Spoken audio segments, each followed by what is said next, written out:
has adopted every child that she has ever driven on her bus. We have had the opportunity to ride with her. Dr. Delgado and Ms. Fox have had the opportunity to ride with Patty in the Founders Day parade on the bus, and we have had the best time ever with her. Patty, thank you for all the work that you have done and that you do in our district.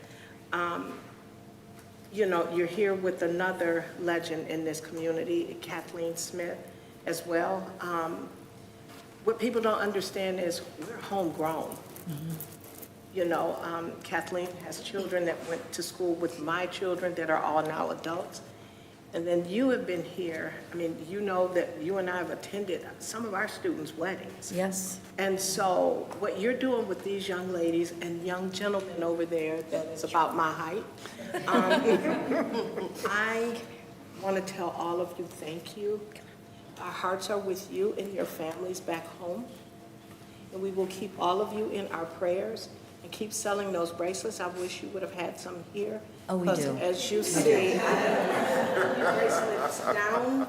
And so thank you so much for all that you've done, and keep doing the hard work, and we will keep all of your families in our prayers. Thank you.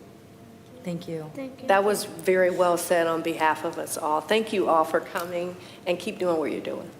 Thank you very much. As you see, these guys right here and their moms and their families are the reason that I felt that I just wanted to help just a little bit. And we did good. We're still working on it, but you know, they mean a lot. And I just look, what if that was our families over there? What if that was my mom? Their moms are there. So, you know, we just gotta stick together and take care of each other. So thank you. Amen. Thank you very much.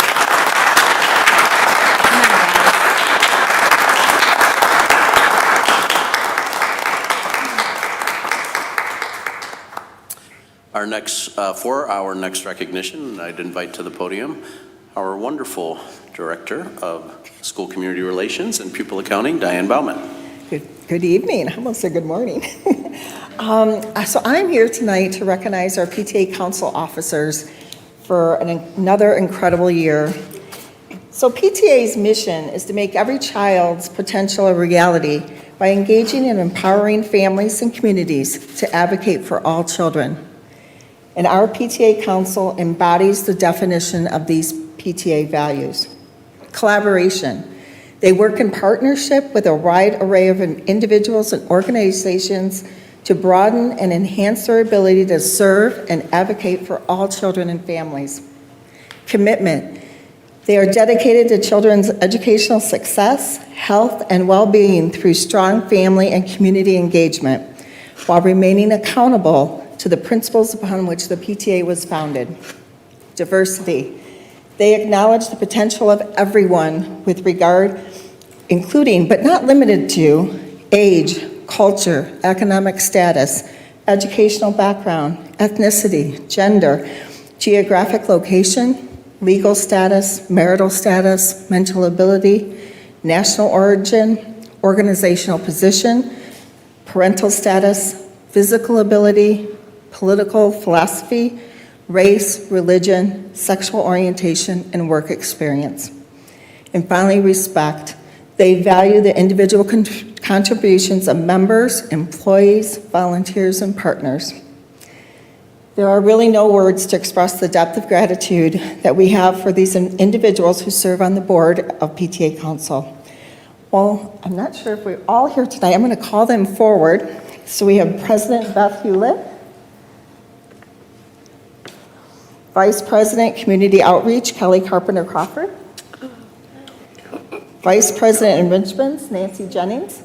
I think she's on a trip. I just saw her on Facebook. Vice President Advocacy Jen Garland, Treasurer Meredith Swain, and Secretary Beth Pankey.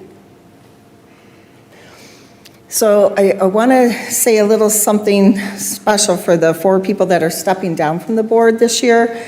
Beth Hewlett, come on up here, Beth. So Beth has served on PTA Council President for the past 5 years and on Council for the past 9 years. While she was at first reluctant to take on the president's role, she has certainly risen to the occasion and led the PTA Council with grace, even when faced with a global pandemic. We are happy to say, though, that Beth will continue on the council as past president. So thank you, Beth. Thank you. Jen Garland.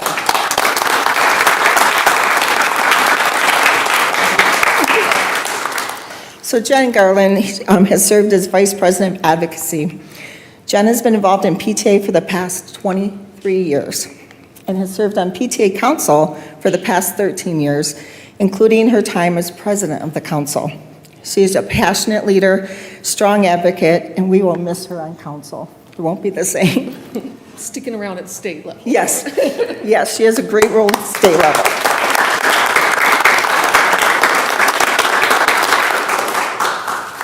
Meredith Swain, treasurer. Thank you. You're welcome. Meredith has been involved with PTA for the past 10 years and has served as PTA Council treasurer for the past 3 years. She had a lot on her plate to take care of, and her dedication and skill in this role will certainly be missed. So we really appreciate you. Thank you.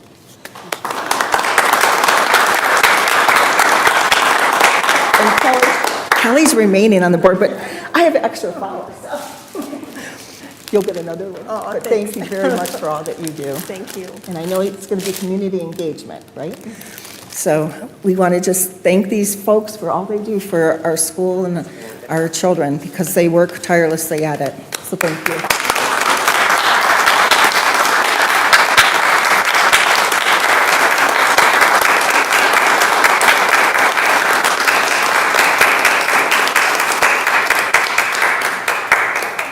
So I've been an advocate for PTA for as long as I can remember. And for you, four women, and the women and men who are not here that serve PTA and PTA Council, we can't thank you enough for all that you do for kids, for all that you do for our district. Having served on the PTA and now on the board, I know how much work is involved in what you do. And I also know that, like us, you don't get paid for that work. And so that's even more why we're just so immensely appreciative for everything that you do for kids. It's not for no other reason than for the fact that you want our kids to succeed and you want this district to be successful. So sincerely, from the bottom of my heart, I thank you. We have some certificates for you that I will pass out shortly, but I'm sure that we should enjoy some celebratory coffees over the summer. Okay. We will now move to the legislative update. Dr. Blau. Yes, thank you, President Weems.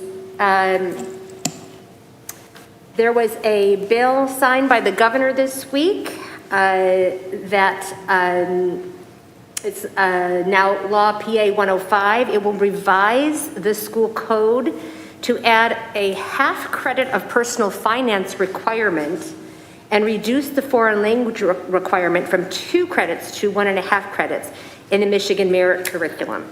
This becomes effective September 13th, 2022, so this upcoming school year. Our students in Michigan will now be required to take a half credit personal finance course during their high school career. That is all.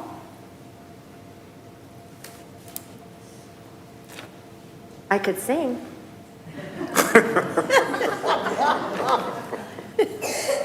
As President Weems is still passing out the certificates, I know that I'm up next, so if that's okay, I'll move right along. So we have, if you've looked at the agenda, we have several district updates tonight and very celebratory updates we're excited to bring to this final meeting of our school year. Starting with my final update, and so it's the end of my first year. I couldn't be more excited to be part of this incredible family. And I wanted to just share a little bit of what the year has looked like and what we've accomplished this year together. So back in July, a few weeks after I got here, we had what's called a cabinet retreat, and it was our central administration, most of our assistant superintendents, and we were really getting to know each other and trying to think about how we might be able to lead the district forward and work with the wonderful people here in the district. So we came up with a theme, which was kind of a train-based theme. And our tagline was all aboard, on track for FPS success. And we very intentionally thought about the idea of a train that many people get on trains, and at different stations, sometimes you get off and other people get on. But once you're on a train, you're forced to move forward with that train. It's moving in the right direction, you're all moving together. And even though on a train, especially when it's slowly leaving the station, you can see what happened behind you, you can see the past. Slowly but surely, you come around that bend and you get away from the past and you're forced to look to the future. And so knowing that, that we wanted to move forward, we brought this theme to our next retreat in August with our leadership team, which had about 60 administrators, and really all of the administrators, the leaders, the directors of our district. And so with that theme in mind, I want to share with you a little bit of the year in review. So this year, as the train moved forward, we hired over 230 new staff members. Our Human Resources Department, our Talent Development Department had a very, very busy year, and these are all staff, 230 people in a district of 9,000 students, over 1,000 employees. That's quite a few. We completed together as a school community a massive strategic planning effort with over 100 stakeholders from our community and 8 subcommittees, and that includes staff and community members alike. By the end of this year, we determined our profile of a learner, which is going to guide what we expect, what we promise to our graduates in Farmington Public Schools, and which will be the springboard to our next year's work with Knowledge Works on our mission and vision statements. We implemented a K-5 instructional coaching model, dedicating resources to support our teachers in their instruction at the youngest ages to really intervene as early as possible. We're going to hear a little later from Mr. Prescott in our tech department. We created a Tequity plan. Yes, that's a play on words with equity, but a Tequity plan to support one-on-one learning. We implemented new weekly administrative meetings to compartmentalize our work, to really develop team building and develop our trust between our central administration and our buildings, all for the benefit of students. We conducted several instructional walkthroughs for job-embedded administrative professional development. This year, as a school community, we fed all of our children for free, despite shortages and challenges with supply chain. We continued our bond work on time and on budget, and you'll hear an update about that tonight. Together, we survived COVID. We kept our schools open while still providing a virtual option for families who appreciated that modality or needed to pursue that online learning for medical reasons. We, unlike many districts, kept our buses on the road. We thank our transportation department and wonderful drivers like Patty who kept our schools open and got our children to school. We utilized our ESSER monies responsibly with the guidance of Mrs. Kaminsky and her wonderful business department and collaboration and stakeholder input. We were responsible with our monies. With Dr. Goodrum and others' help, we moved towards centralized enrollment and looking at making a community support services network organization in this building so we can support all of our families in kind of a one-stop shop meeting place here at the 10 Mile facility. We have significantly enhanced our career technical education opportunities, and you're going to hear about some of those tonight. We focused on innovation at these board meetings and in our schools all year long. We continued to grow in our DEI work, and we reviewed our equity audit from the year before. We translated that equity audit, those results, again with Dr. Goodrum's leadership, into building-based action plans and goals at every single school in our district. We conducted, in partnership with our community, a 21-day equity challenge and stood together as a community after that challenge because we believe in the work that we're doing. We returned to normalcy towards the end of the year with back to in-person events, including our wonderful Special Education Golden Apple Awards, our FPS Awards of Excellence, all honors assemblies, prom, graduations, 8th grade clapouts, 5th grade clapouts, all of it happened in person. And we recognized our retirees with a reception this year. Throughout the year, the train kept moving forward, and we educated almost 9,000 children and cared for them as if they were our own. And along the way, we took care of each other. We focused on mental health, for our staff and for our students by building relationships and increasing programming in our schools. And we celebrated our special education students with various activities, ASD board presentations, disability awareness, our wonderful Visions talent show, and other activities. And I'll just end with, we did this all and we did it together because we were a family and we were all on the train moving forward. And so we look forward to a little respite here this summer and then coming back to you with yet another theme next year. That's what we have to figure out in a few weeks. But now we all deserve a break after this meeting. So on that note, I want to thank really our entire Farmington Public Schools staff, to our Board of Education for your support, and to our community for our partnership. This is an excellent school district, and I'm honored to be a part of it. And a final thank you. I'm sure our board members will have much to say, and so I won't steal your fire, but just a final thank you to Dr. Bobby Hayes Goodrum, who, as you know, is leaving us to serve in the wonderful role of Superintendent of Ferndale Schools. Her commitment to all students, to every family in this district in the years that she was here was so admirable, so remarkable, such a contribution, such a talent that we're going to lose and they're going to gain. So I've really enjoyed and had the honor of working with Dr. Goodrum for just this year, and know that, to stay with the train analogy, she was the conductor on the train when you needed a conductor. She's been on every car on the train. She probably was one of the people, in the engine room yelling at people to put more coal in the train because we need to get this thing moving. So Bobby is our Bobby, and you're always going to be with us, and we wish you all the best of luck in Ferndale, but are really going to miss you, and thank you for all that you've done for Farmington School.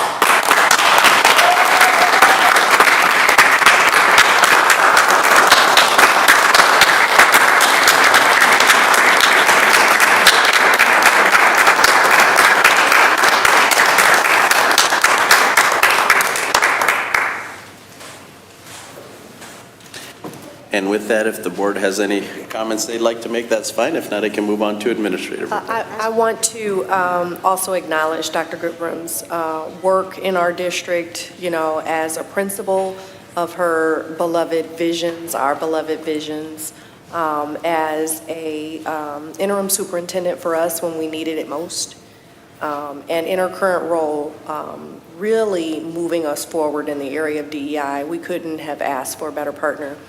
So for that, I thank you. I also thank you, Dr. Delgado. This has been an incredible year. An incredible year. I am astounded by how much got accomplished this year, especially given all of the newness. This is I feel, a rebirth of Farmington Public Schools, and I'm really proud of the work that you're doing. So congratulations to you, your cabinet, all of our staff. I really am pleased with the direction that we're moving in and all that we're doing. It is a lot of work, and there's a tremendous amount of momentum, and I'm happy and very confident that we'll continue to see that move forward. Thank you. Thank you. Yes, Mrs. Smith. I couldn't have said it better, Dr. Delgado, as he is known as Dr. D. Dr. Delgado came here and he had a mission, and it was a mission to move this district forward.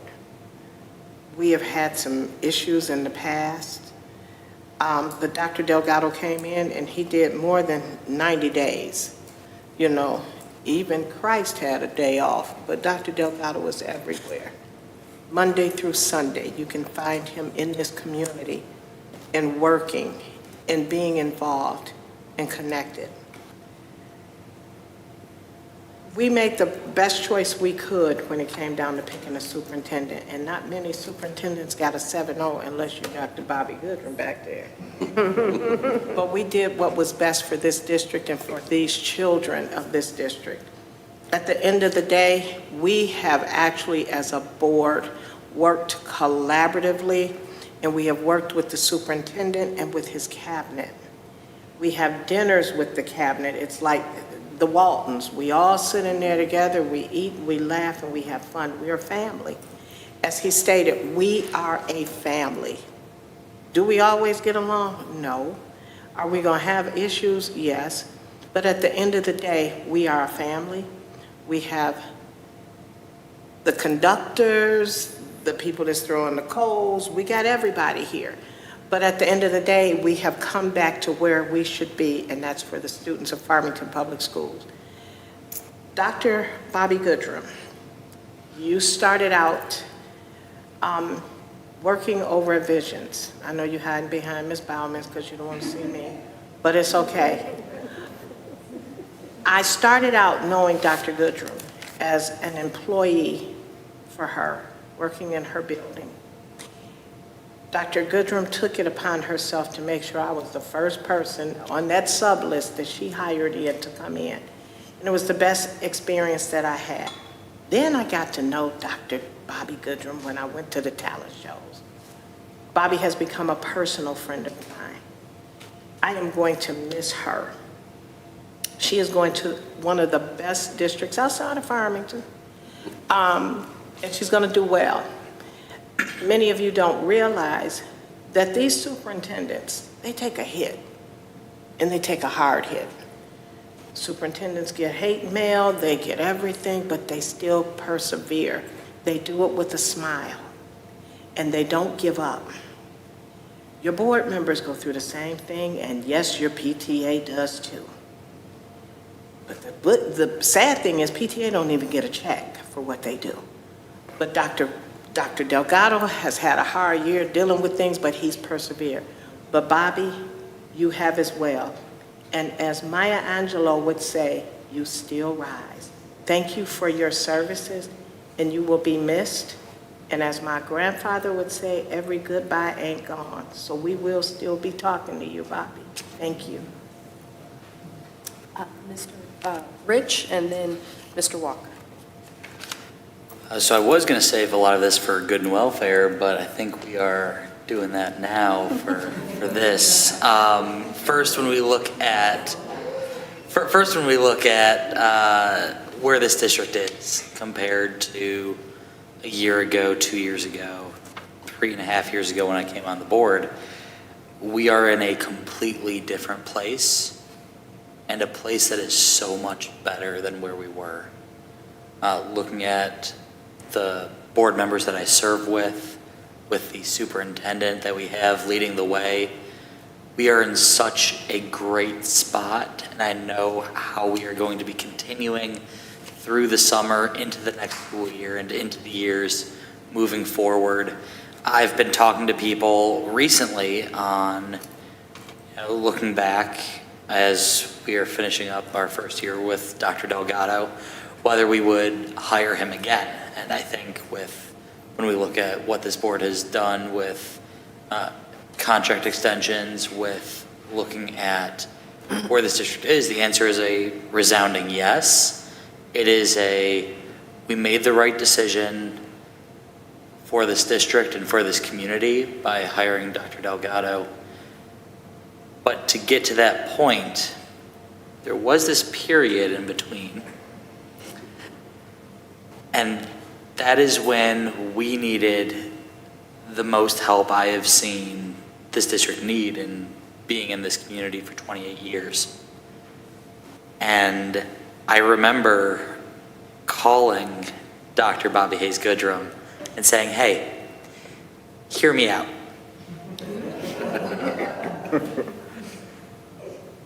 Because less than a year, really, in the cabinet, and being asked to step into an interim superintendent role in any situation is putting a lot of trust in someone and a big leap of faith for that person, because what if things don't work out?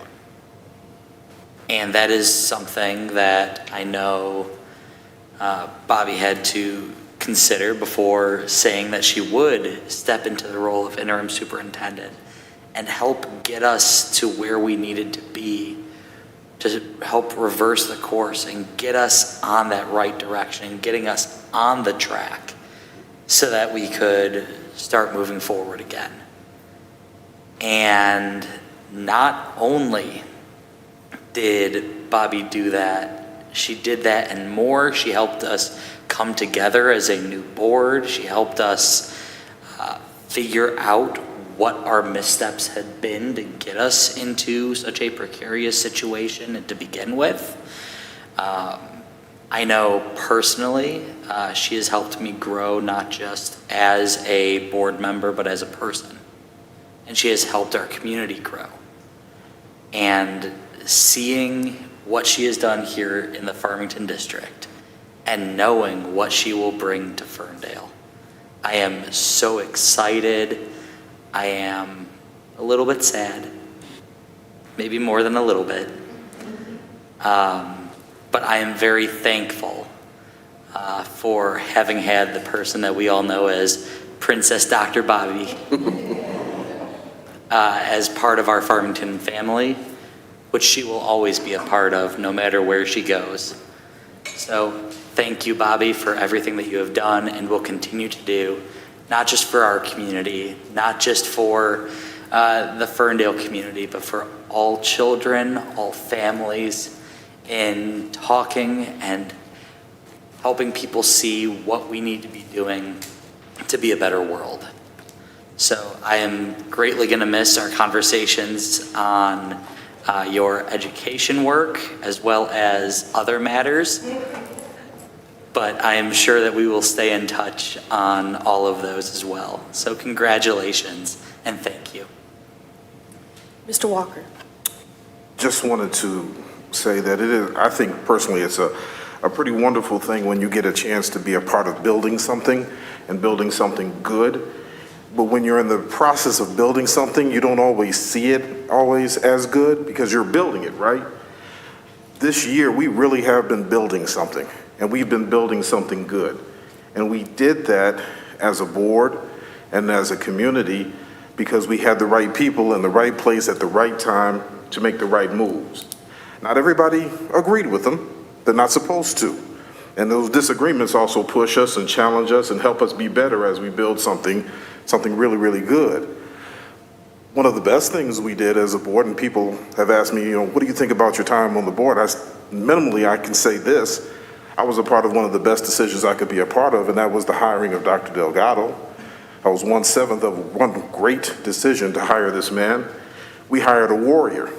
We hired a machine who was all about leadership and guiding us in the right direction and taking us where we want to go and taking this vision where we want to go. But it also puts me in mind of that saying, for every door that opens, another one closes. So we hired a warrior and we lose a servant. We lose somebody who embodies the word servant, a word that is underappreciated, a word that isn't really thought about in the manner with the respect that it deserves. This woman stepped into potentially a no-win situation and somehow another fooled around and won. Go figure. But you could just take a look at her, you can look at her reputation, you could talk to anybody who's known her and you find out that's how she won. Her name is Bobby Goodrum. And so, not to belabor it any further, thank you as a new board member coming on board. Thank you for guiding me personally. Thank you for calming my fears and insecurities at times in our personal conversations. Thank you for the leadership, the example of fearless, courageous, I am going to do this however it needs to get done leadership that you have displayed. Ferndale was incredibly wise to select you, and they still don't understand what they've got. We do, because we're losing it, but they're going to be so blessed to have you in that chair. And everybody here is absolutely right. You can go, but you never leave. You never leave. So personally and on behalf of whomever else, thank you, Dr. Goodrum, for everything you've given to everyone who's ever crossed your path in this district. Dr. Delgado, thank you for everything that you've done, and Thank you for all the anticipation of all the good things to come. To my board members, thank you for allowing me to serve with you in this year and grow as a human being. I mean that from the bottom of my heart. Just want to say thank you. Dr. Blau. Two of my favorite superheroes are sitting in this room, and they are Dr. Bobby Goodrum and Dr. Christopher Delgado. You inspire us to do what needs to be done and to speak up for what is right and fair for ourselves and for others, and I thank you. I thank you for the inspiration and for continuing to be who you are. Thank you. Thank you all. I mean, I could go on and on about how great this district is and our leadership is, but I won't because this is the last meeting. And we will move on. Dr. Delgado, will you take us through appointments? I would be happy to. If I could make one adjustment, I don't see Mr. Shelton here yet, so if it's okay if I could go to Mrs. Smith, and we have some wonderful administrators we'd like to introduce to you. So Ms. Kathy Smith, our Assistant Superintendent of Talent Development. Good evening. Well, we are excited tonight and very pleased to welcome the new principals of Forest and Kenbrook Elementary Schools. And we also have a special introduction for you for our new assistant principal at East, which we will get to soon. All three of our administrators were selected from a very rigorous process. Again, I apologize. I know you have heard this before, but I think it's important that people hear it again. An initial team screened all of the candidates through their resumes and applications before moving on to multiple round of interviews. So we had 4 phases of interviews. The first round of interviews for all of the candidates was with our central office staff, which were all-day interviews for that first round. And we do that for all administrative positions. The second round was a very large stakeholder teams for all of ours. We had to warn the candidates that it's not 6 or 8, could be 13, 15, maybe even 18 or 20. But it's because it's comprised of a variety of roles, both within the building and outside of the building. We had students, we had parents, and then again, we had staff represented in all different ways, which we think is very important. Our third interview was an extensive one-on-one objective interview. It takes probably about an hour and a half that gives actually a talent profile that really looks at candidate strengths and areas to consider stretching.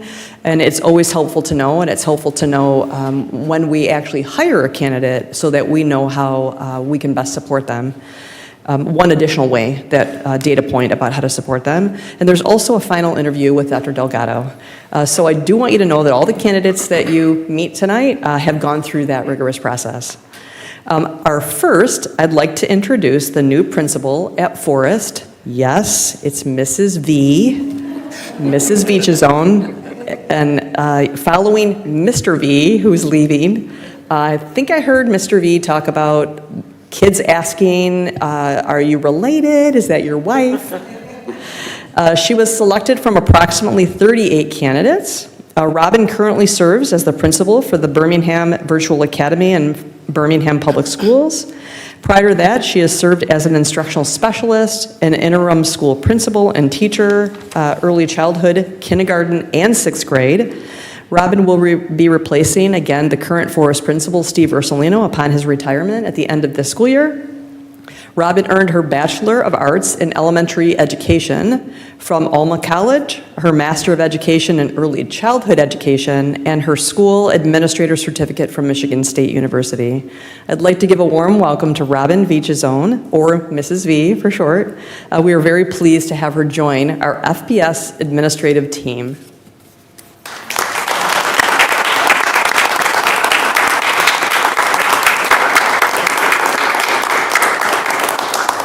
Good evening. Thank you for this opportunity to introduce myself and to my family. With me, I have my husband, Bo, my youngest son, Brady. My oldest son had a prior commitment, Brennan, and he was unable to be with us tonight. I am so excited to join Farmington Public Schools. There's just so many wonderful things that I have heard about this district, and I am just over the moon excited. Mr. Delgado or Dr. Delgado and the board and your leadership team, I thank you for this opportunity. I met the Forrest family last Monday morning, and there was a little bit of confusion.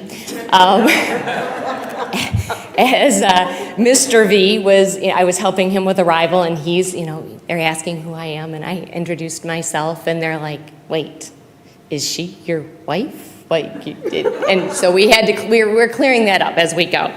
So, but I am really looking forward to joining this family and collaborating with them as we continue to make Forrest such a special place for their students and their families. Forrest gave me such a warm welcome, and they truly are a school family. And I cannot be more excited about joining them as we go into the next school year. And I hope you all have a wonderful summer, and I look forward to working with you all very soon. Thank you.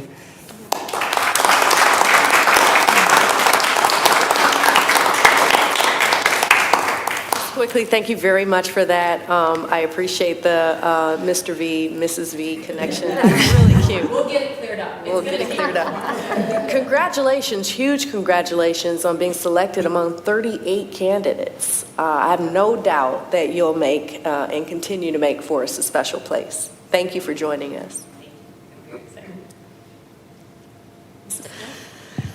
Now, I would like to introduce the new principal at Kenbrook, Mr. Benjamin Smith.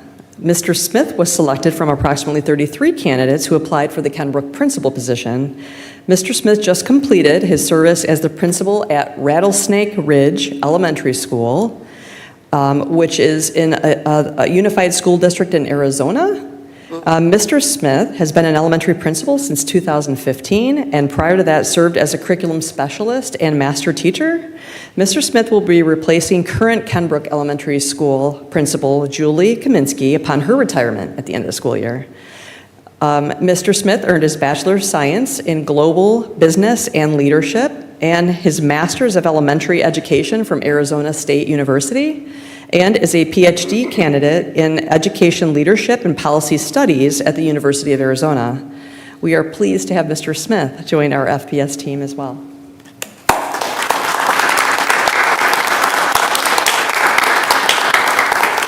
Good evening, Dr. Delgado, President Weems, Governing Board.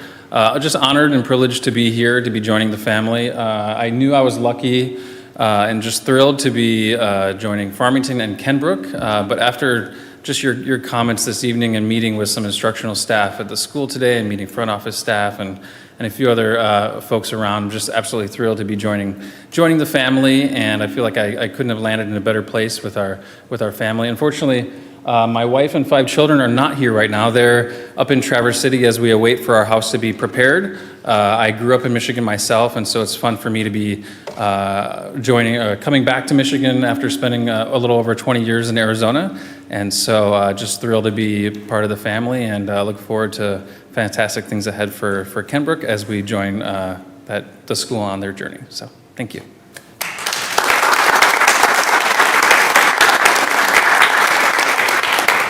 Mr. Smith, we are very happy to receive you as well, and there's a lot of name game going on here with Mr. and Mrs. Smith. Mrs. Smith introducing Mr. Smith, and we got a Mrs. Smith on our board. So No relation. this is interesting with the V, Mr. V, Mrs. V.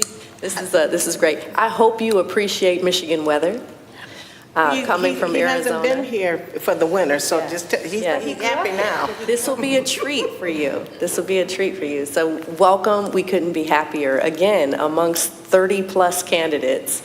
Thank you for joining us. We really appreciate it, and we look forward to working with you. Thank you, Mr. Smith. Now back to Mrs. Smith. So we also have a special treat. We would like to introduce, in a very interesting way, Miss Tori Moss. Ms. Moss was selected from approximately 54 candidates who applied for the East Assistant Principal position. We are pleased to have her join our team. Although she couldn't be with us tonight, she gave a special introduction of herself. So let me see if I can successfully pull it up.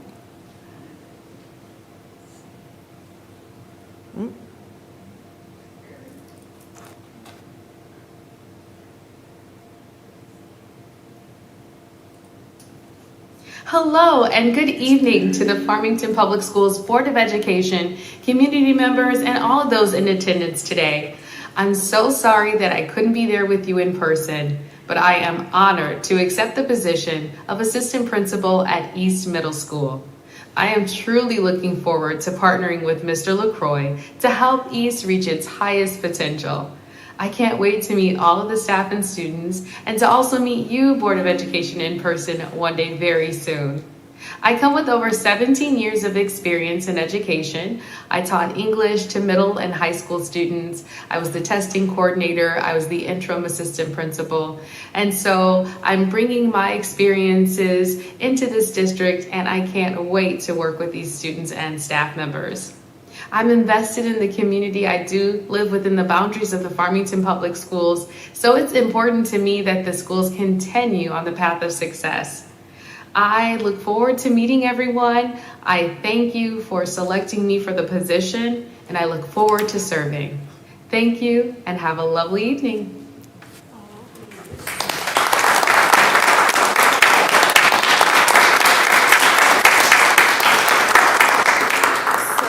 Very briefly, I don't know Mrs. Moss at all, but apparently she lives in my neighborhood. Because a neighbor of mine, I happened to attend a euchre party this past weekend, and friends were talking about Mrs. Moss about, did you hear? And I'm like, what are you talking about? She's great. She's so organized. She's a powerhouse. She's wonderful. She's a workhorse. She's this. So I can't wait to meet her. I was really looking forward to meeting her. I'm glad to see this presentation, so at least I can put a face with the name. But I'm really looking forward to meeting this woman. Good, thank you. Mr. LaCroix, I wanted to call up Mr. LaCroix because she will soon be working with you. I actually keep getting the same phone calls and texts from people that I didn't realize we knew in common. So it is very exciting. Yeah. And I will say, just through the interview process, the phone calls since, the text messaging since, it's hard to match the level of excitement and passion that she just breathes when it comes to learning and leading. I could not be more excited for her to join the team. I think she's going to be so well received at East, and I think that she's going to make us all better, without a doubt. I think we're going to complement each other well, and I just couldn't be more excited to get to work with Ms. Moss. So thank you for having me come up and welcoming her to the district.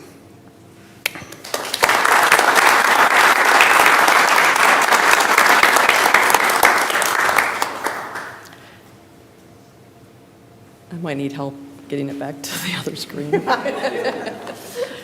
I just want to make sure, even though Ms. Moss did introduce herself, I do want to make sure that you know that she currently serves as the AP Capstone Teacher, Test Coordinator, Department Chair for the University High School Academy, where she served since 2014.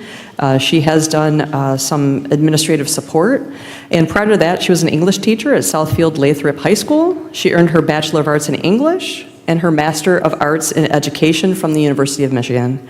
So we are very excited to have her join us, and you can see she said she really looks forward to meeting you sometime soon, and she knows that we would have had to wait till August, and we didn't want to wait, so. Very good. Thank you to all of our 3 new administrators tonight. We give them a very warm welcome, and we're super thrilled that they're going to be joining us soon formally in Farmington. So, thank you.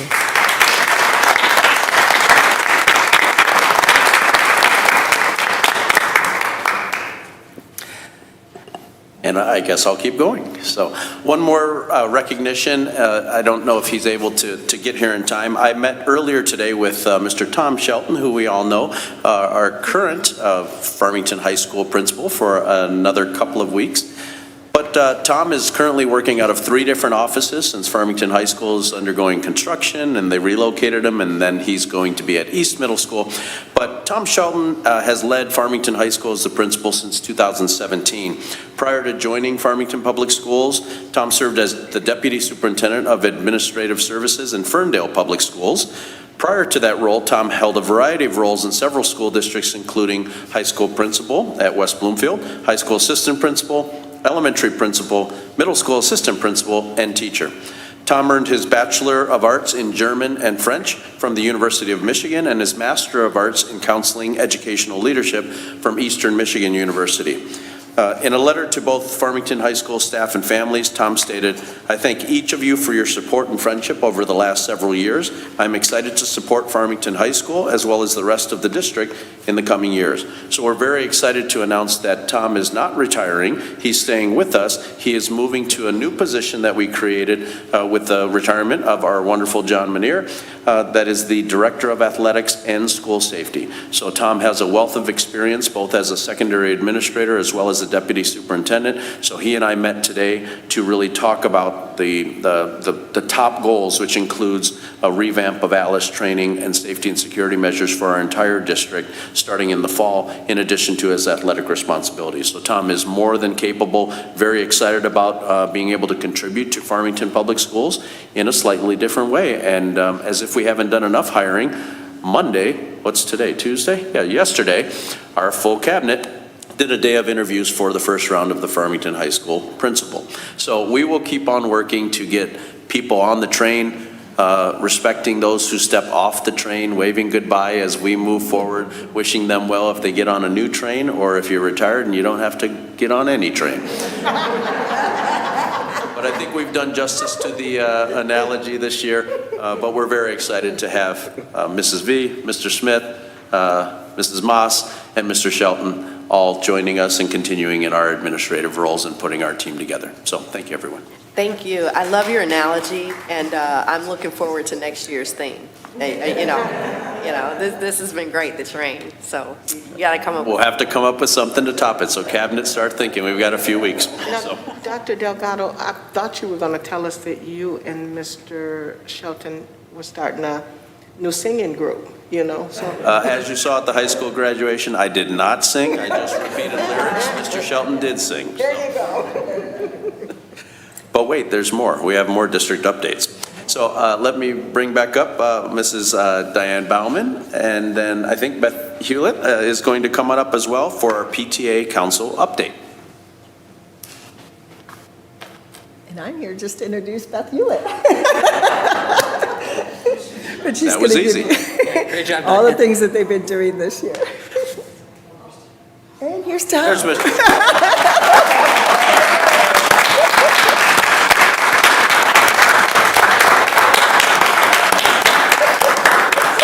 Mr. Shelton, what a way to make an intro. I know, right? He just finished introducing. So I apologize if I missed an email. I was literally standing at Kroger in Brighton with a pack of chicken in my hand when Kathy Smith called me and said, "Oh, you're supposed to be here." So thank you for recognizing my appointment this evening.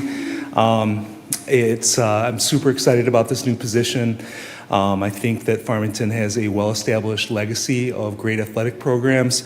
And obviously school safety is on all of our minds these days. So I'm very excited to take on both of those responsibilities. And, for the last 5 years, I've been FHS through and through. And, but at the same time, I've been about Farmington Public Schools. And I'm really excited about moving on to my new role and serving the whole district. So thank you for your trust in me. Thank you for this appointment. And I'll work hard not to let you down. Thank you.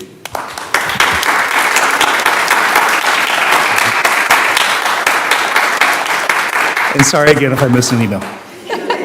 Mr. Shelton, thank you so much for all of your years of service as a member of our Farmington High School community and now part of our overall broader Farmington Public School community. We're so glad that you came so that we can congratulate you in person. Thank you, Ms. Weeks. Thank you for everything that you do. Thank you.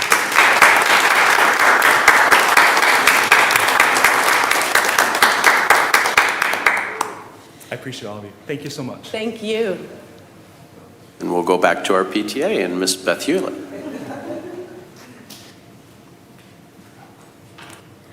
Good evening. Hello again. I am happy to be here to give you one last yearly update. So again, I'm Beth Hewlett. I'm the president of the PTA Council through the end of June. And So Diane touched on this earlier, and I actually have this in what I was going to say, and that's because it really does define PTA. And so that's the PTA mission, which is to make every child's potential a reality by engaging and empowering families and communities to advocate for all children. So the PTA mission is what guides us. It is what drives us. So here is a little bit a look at what that looks like when put into action locally, here, some across the state. These particular incidents I'll tell you about are involving some of our many amazing Farmington school students and adults.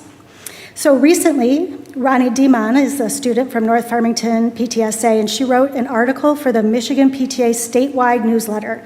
It was about the Secretary of State's My Vote Matters initiative and her local advocacy around voter registration.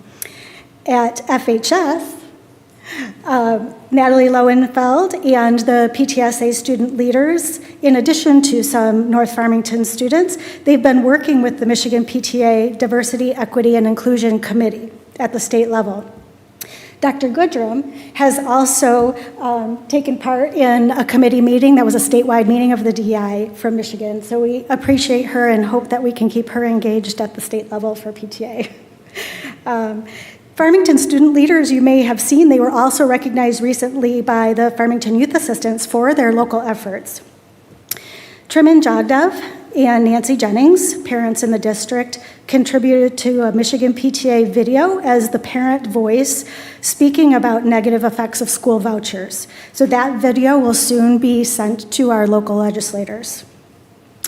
Again, at Farmington High School, Stuti Goel, we had the honor of presenting Stuti with our annual scholarship in recognition of her commitment to leadership and advocacy.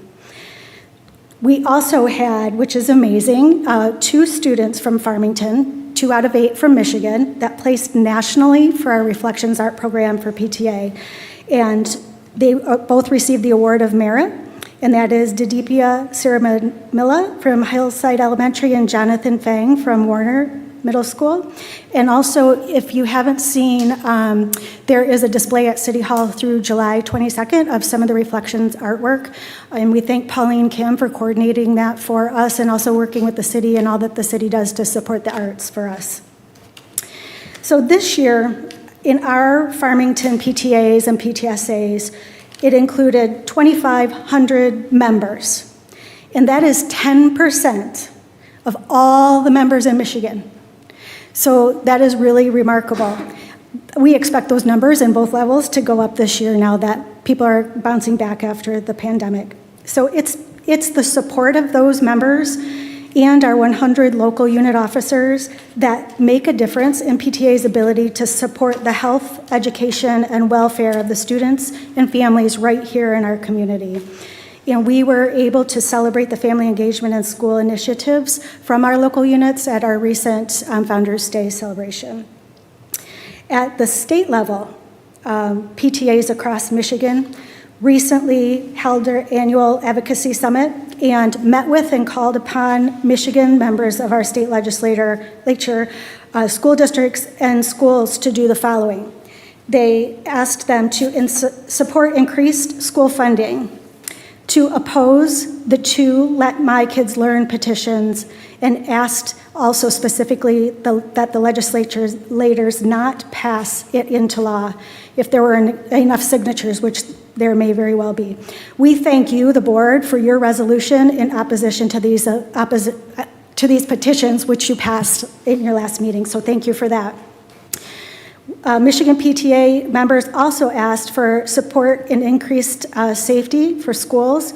We asked legislators to continue their commitment to safe and supportive schools through legislation and funding, working on both prevention and treatment for all students. And we thank you for your 2021 gun violence proclamation and your sharing of the information from Be Smart, which is the importance of safe storage of weapons. And we urge you to consider a formal resolution and a recommitment to your proclamation. Additionally, we asked our members of legislature to support HB 4970, which is the Seizure Safe Schools Act. and it would ensure that schools are well-equipped with the tools necessary to provide a safe and enriching environment for students living with epilepsy and seizure disorders. The PTA Council is proud to have brought support for this in the form of a resolution that will be presented to the Michigan PTA body for consideration at this summer's annual convention. We have been working with the Michigan Epilepsy Foundation, and we will be presenting testimony to the Michigan Senate Education Committee in September. Related to that is also Council's Ad Hoc Health and Wellness Committee that focused on supporting students with chronic health conditions in school, which has resulted in a standing General Health and Wellness Committee for the Council going forward. At the national level, National PTA held its annual legislative conference and 125th convention last week. Jen Garland, our advocacy vice president, was present in Washington, D.C. on Capitol Hill in the offices of our congressmen and women, and they were urging them to pay special attention to investments in our nation's youth, enacting sensible community safety and youth violence prevention measures, address the youth mental health crisis, and reauthorize the Child Nutrition Act. So we look forward, the council and all of our members, we look forward to carrying on with all this work at all these different levels, but especially here in our Farmington Public Schools, because PTA and the Farmington Public Schools Board of Education, we have the same shared mission and vision, which is to help every child succeed, and we value your partnership. So now comes the time, which is very bittersweet for me and for the board, I'm sure, as several of our council officers are stepping down or moving on. But it's also, I thank them very much for their dedication and their support and their passion for what they do and for children. But it's also a really exciting time that, Amanda, come on up. I get to introduce our new Vice President of Advocacy, Amanda Thielen, and our new president is Tiffany Morris Street, but I think she was unable to make it tonight. And so we welcome them with open arms, and we're so grateful to have them, and we really look forward to seeing where we go from here. So this is Tiffany. You don't expect to say anything. Oh, sorry. It's okay. Sorry, Tiffany. Tiffany's not here. So anyway, I just wanted to introduce you so that the next time when we come in the fall, you will see Tiffany and know her, and you'll see her at all our meetings. Holy cow. We actually have spent a lot of time together. She does know my name. It's my public speaking. So anyway, thank you very much for allowing us to give you one final update and for welcoming us and for our new members, including Amanda. Thank you.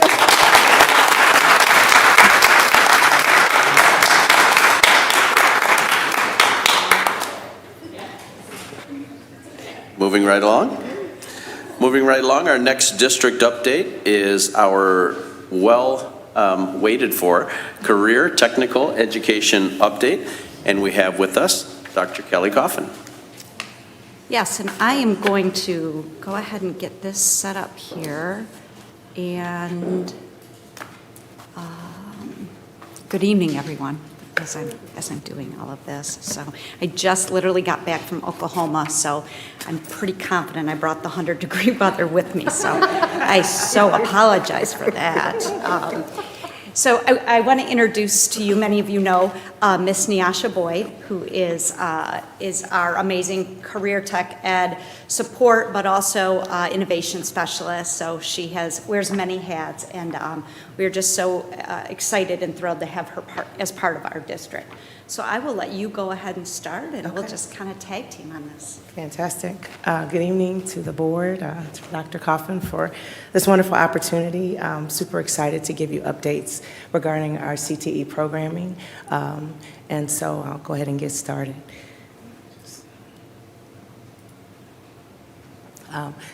This evening gives me a great opportunity to kind of set a precedence for what we'd like to be doing with our career and technical education. So Career and Technical Education, or CTE, and I'll use a few acronyms this evening. If you don't understand what they are, I'll be more than happy to give you the full name if you need it. Is made up of comprehensive programs of study to help students succeed in education, also to succeed in careers. CTE prepares students to be college and career ready by providing core academic skills, employability skills, and technical job-specific skills. I'm proud to say, in the short time that I've been here, to know that Farmington Public Schools has the largest CTE program in-house, meaning in-district, in our whole county. And so we have had that as like our flagship for a long time. And we're not only excited about that, but we're excited for the direction that we'll be able to go as we continue in the future. Trends in the industry and the demand for technically trained workforce can change the academic journey for students, and it helps us to reframe the value of CTE, career and technical education, in our high schools. Students should be skill collectors, and I'll repeat that, skill collectors, looking for opportunities to build confidence, experience, explore interests as they become more career and college ready. Students have an opportunity to earn industry-level certifications by completing CTE programs. They also compete for awards for their CTSOs, which are their career and technical education student organizations. They have opportunities for leadership and innovation and maintain high marks. And they'll have wonderful and numerous opportunities upon graduation. And some of these opportunities include 2- and 4-year scholarships for universities and colleges, employment, of course, apprenticeships, and/or entrepreneurship opportunities. And we're seeing a lot more young people pursuing the entrepreneurial opportunities. Some students and their families need clarity for their students' path and next steps, and CTE classes can help provide some of that direction. And I've worked with a few families to try to help them to navigate the variety of resources we offer in Farmington Public Schools, and we do offer a lot.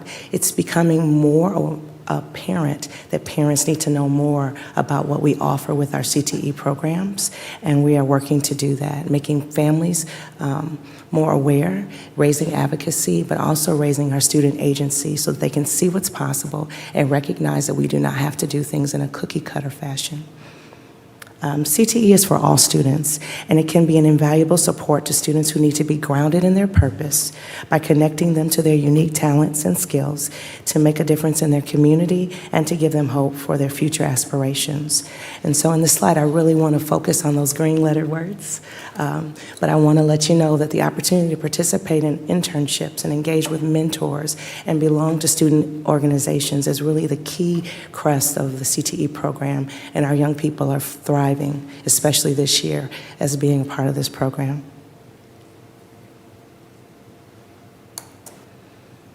And this next slide provides some statistics about our CTE programs across our nation. And I want to pay attention to one of the pieces on this slide. Almost 1/3 of CTE students have an opportunity to earn college credit and/or an industry certification through our CTE programs. And I think that's a very critical piece to the larger puzzle. The opportunity to do and to gain and to learn and to explore while you're in high school, and it is free, is a wonderful thing, and more of our families need to take full advantage of that. Once we graduate and we start to go after some of these other industry learnings, it starts to cost money. And so CTE gives us an opportunity to give students to experience and exposure to possibility before they have to make decisions as they enter into their 11th grade and 12th grade year. I also wanted to mention that our CTE programs that we have in the county offer early middle college options, also dual enrollment options, and I think that's very important, that students can actually graduate high school with an associate's degree. It requires students to do a 5th year of college and coursework as in their senior year, so they'll be doing schoolwork at the university, usually OCC in this area, and also here in Farmington schools. These options and exchange credits for CTE classes upon program completion can be discussed with their school counselors as students and their families map out what a possible path forward is for students, both in high school and their post-secondary plans. In this next slide, it gives you some updated data for this year. We had over 1,700 students enrolled in CTE programs. We have 11 programs in our district, and they're to your right in the purple. Our 3 top programs are marketing, health, service sciences, and our business programs. We offer 38 courses in CTE, and we have 16 phenomenal CTE teachers. We also have 6 CTSOs, of which 4 are accredited nationally by the U.S. Department of Education. Excuse me, I'm sorry. Can you just, what is a CTSO? A CTSO, yes, it's a Career and Technical Student Organization. Yes. And so our students have an opportunity not only to do the hands-on part and the rigorous in their academia, but they get to compete across the region, across the nation, and across the country with other students in their area of specialty. And we have about 88 certificates you'll probably be signing tonight of our students who have excelled beyond measure. And we want to take the time to give them certificates later on later on tonight, and probably they'll receive them next week.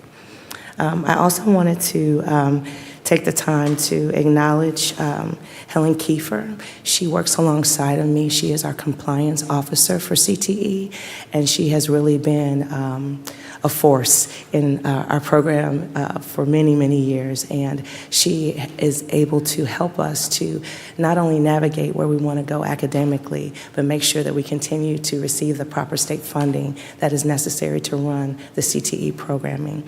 So what you see on this slide is just an understanding of our coordinated spending. We have a general fund, which is where most of the salaries fall for our CTE teachers. We have 61A added cost dollars, which come from the state and are connected to mostly our enrollment from the previous year as we add our cost dollars. And then there's CTE incentive payments.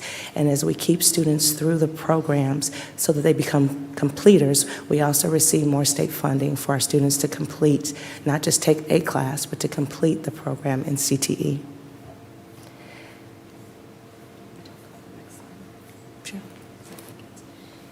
So just a little bit more detail so that you can see the commitment that Farmington Public Schools makes to our CTE programs and enrichments.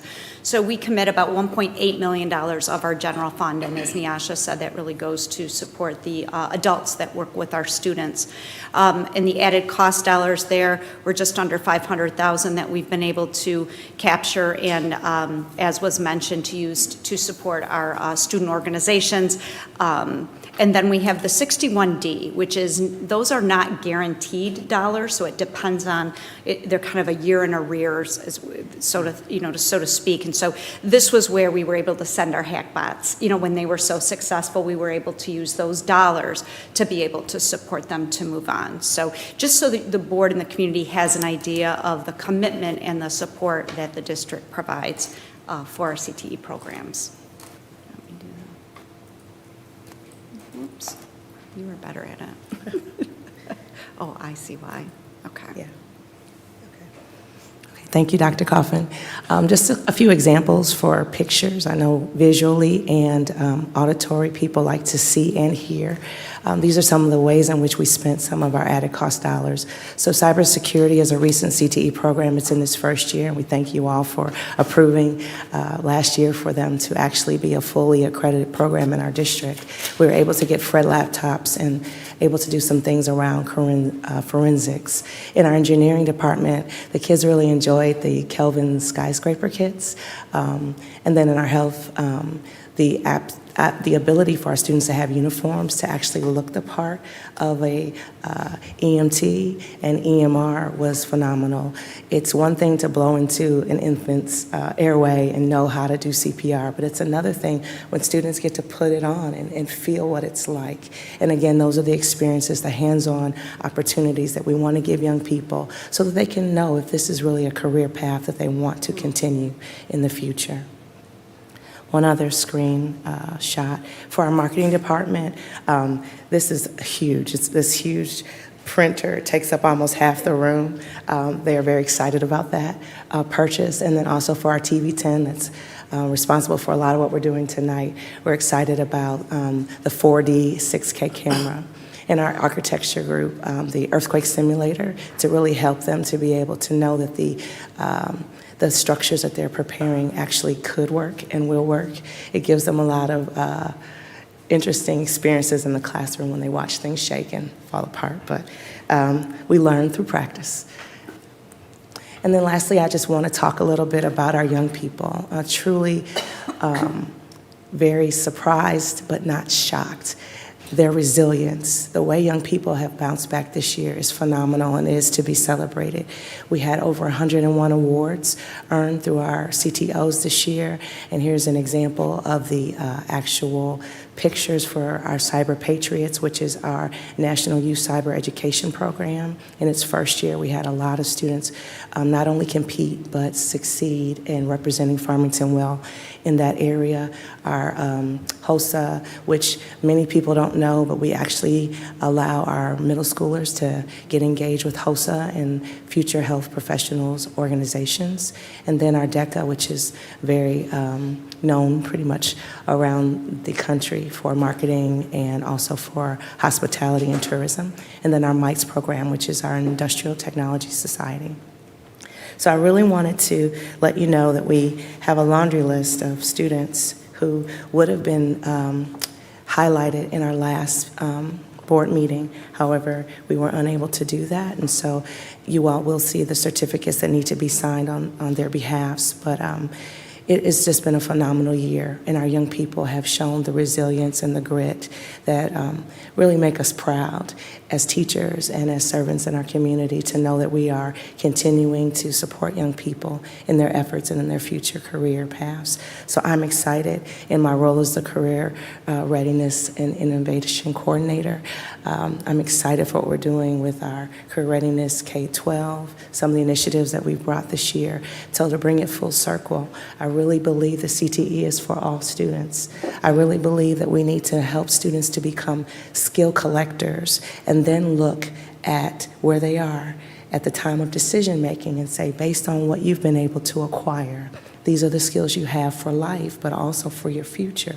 Now we'd like to suggest you go towards this path or that path. And then to be reminded, CTE for all does mean special needs population students. It also means that these students are college bound.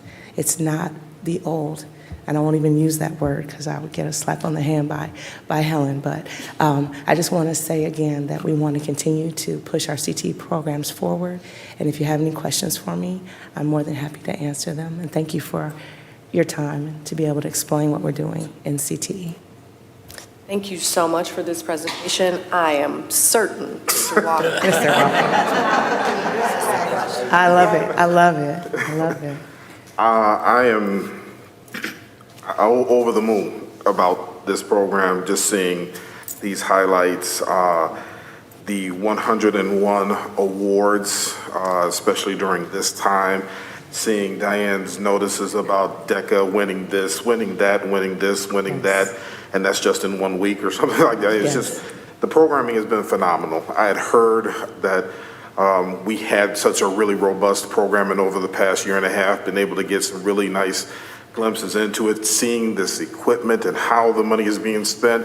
Going back to, I'm always going to say this incorrectly, the STEMI truck, am I saying that correctly? Yeah, the STEMI truck, yes. The STEMI truck, yes. Which if you've never seen this beautiful creation of the future on wheels, it is absolutely fabulous. And being a child of CTE, I discovered radio in high school at a time when I didn't know I was getting out of high school, to be perfectly honest with you.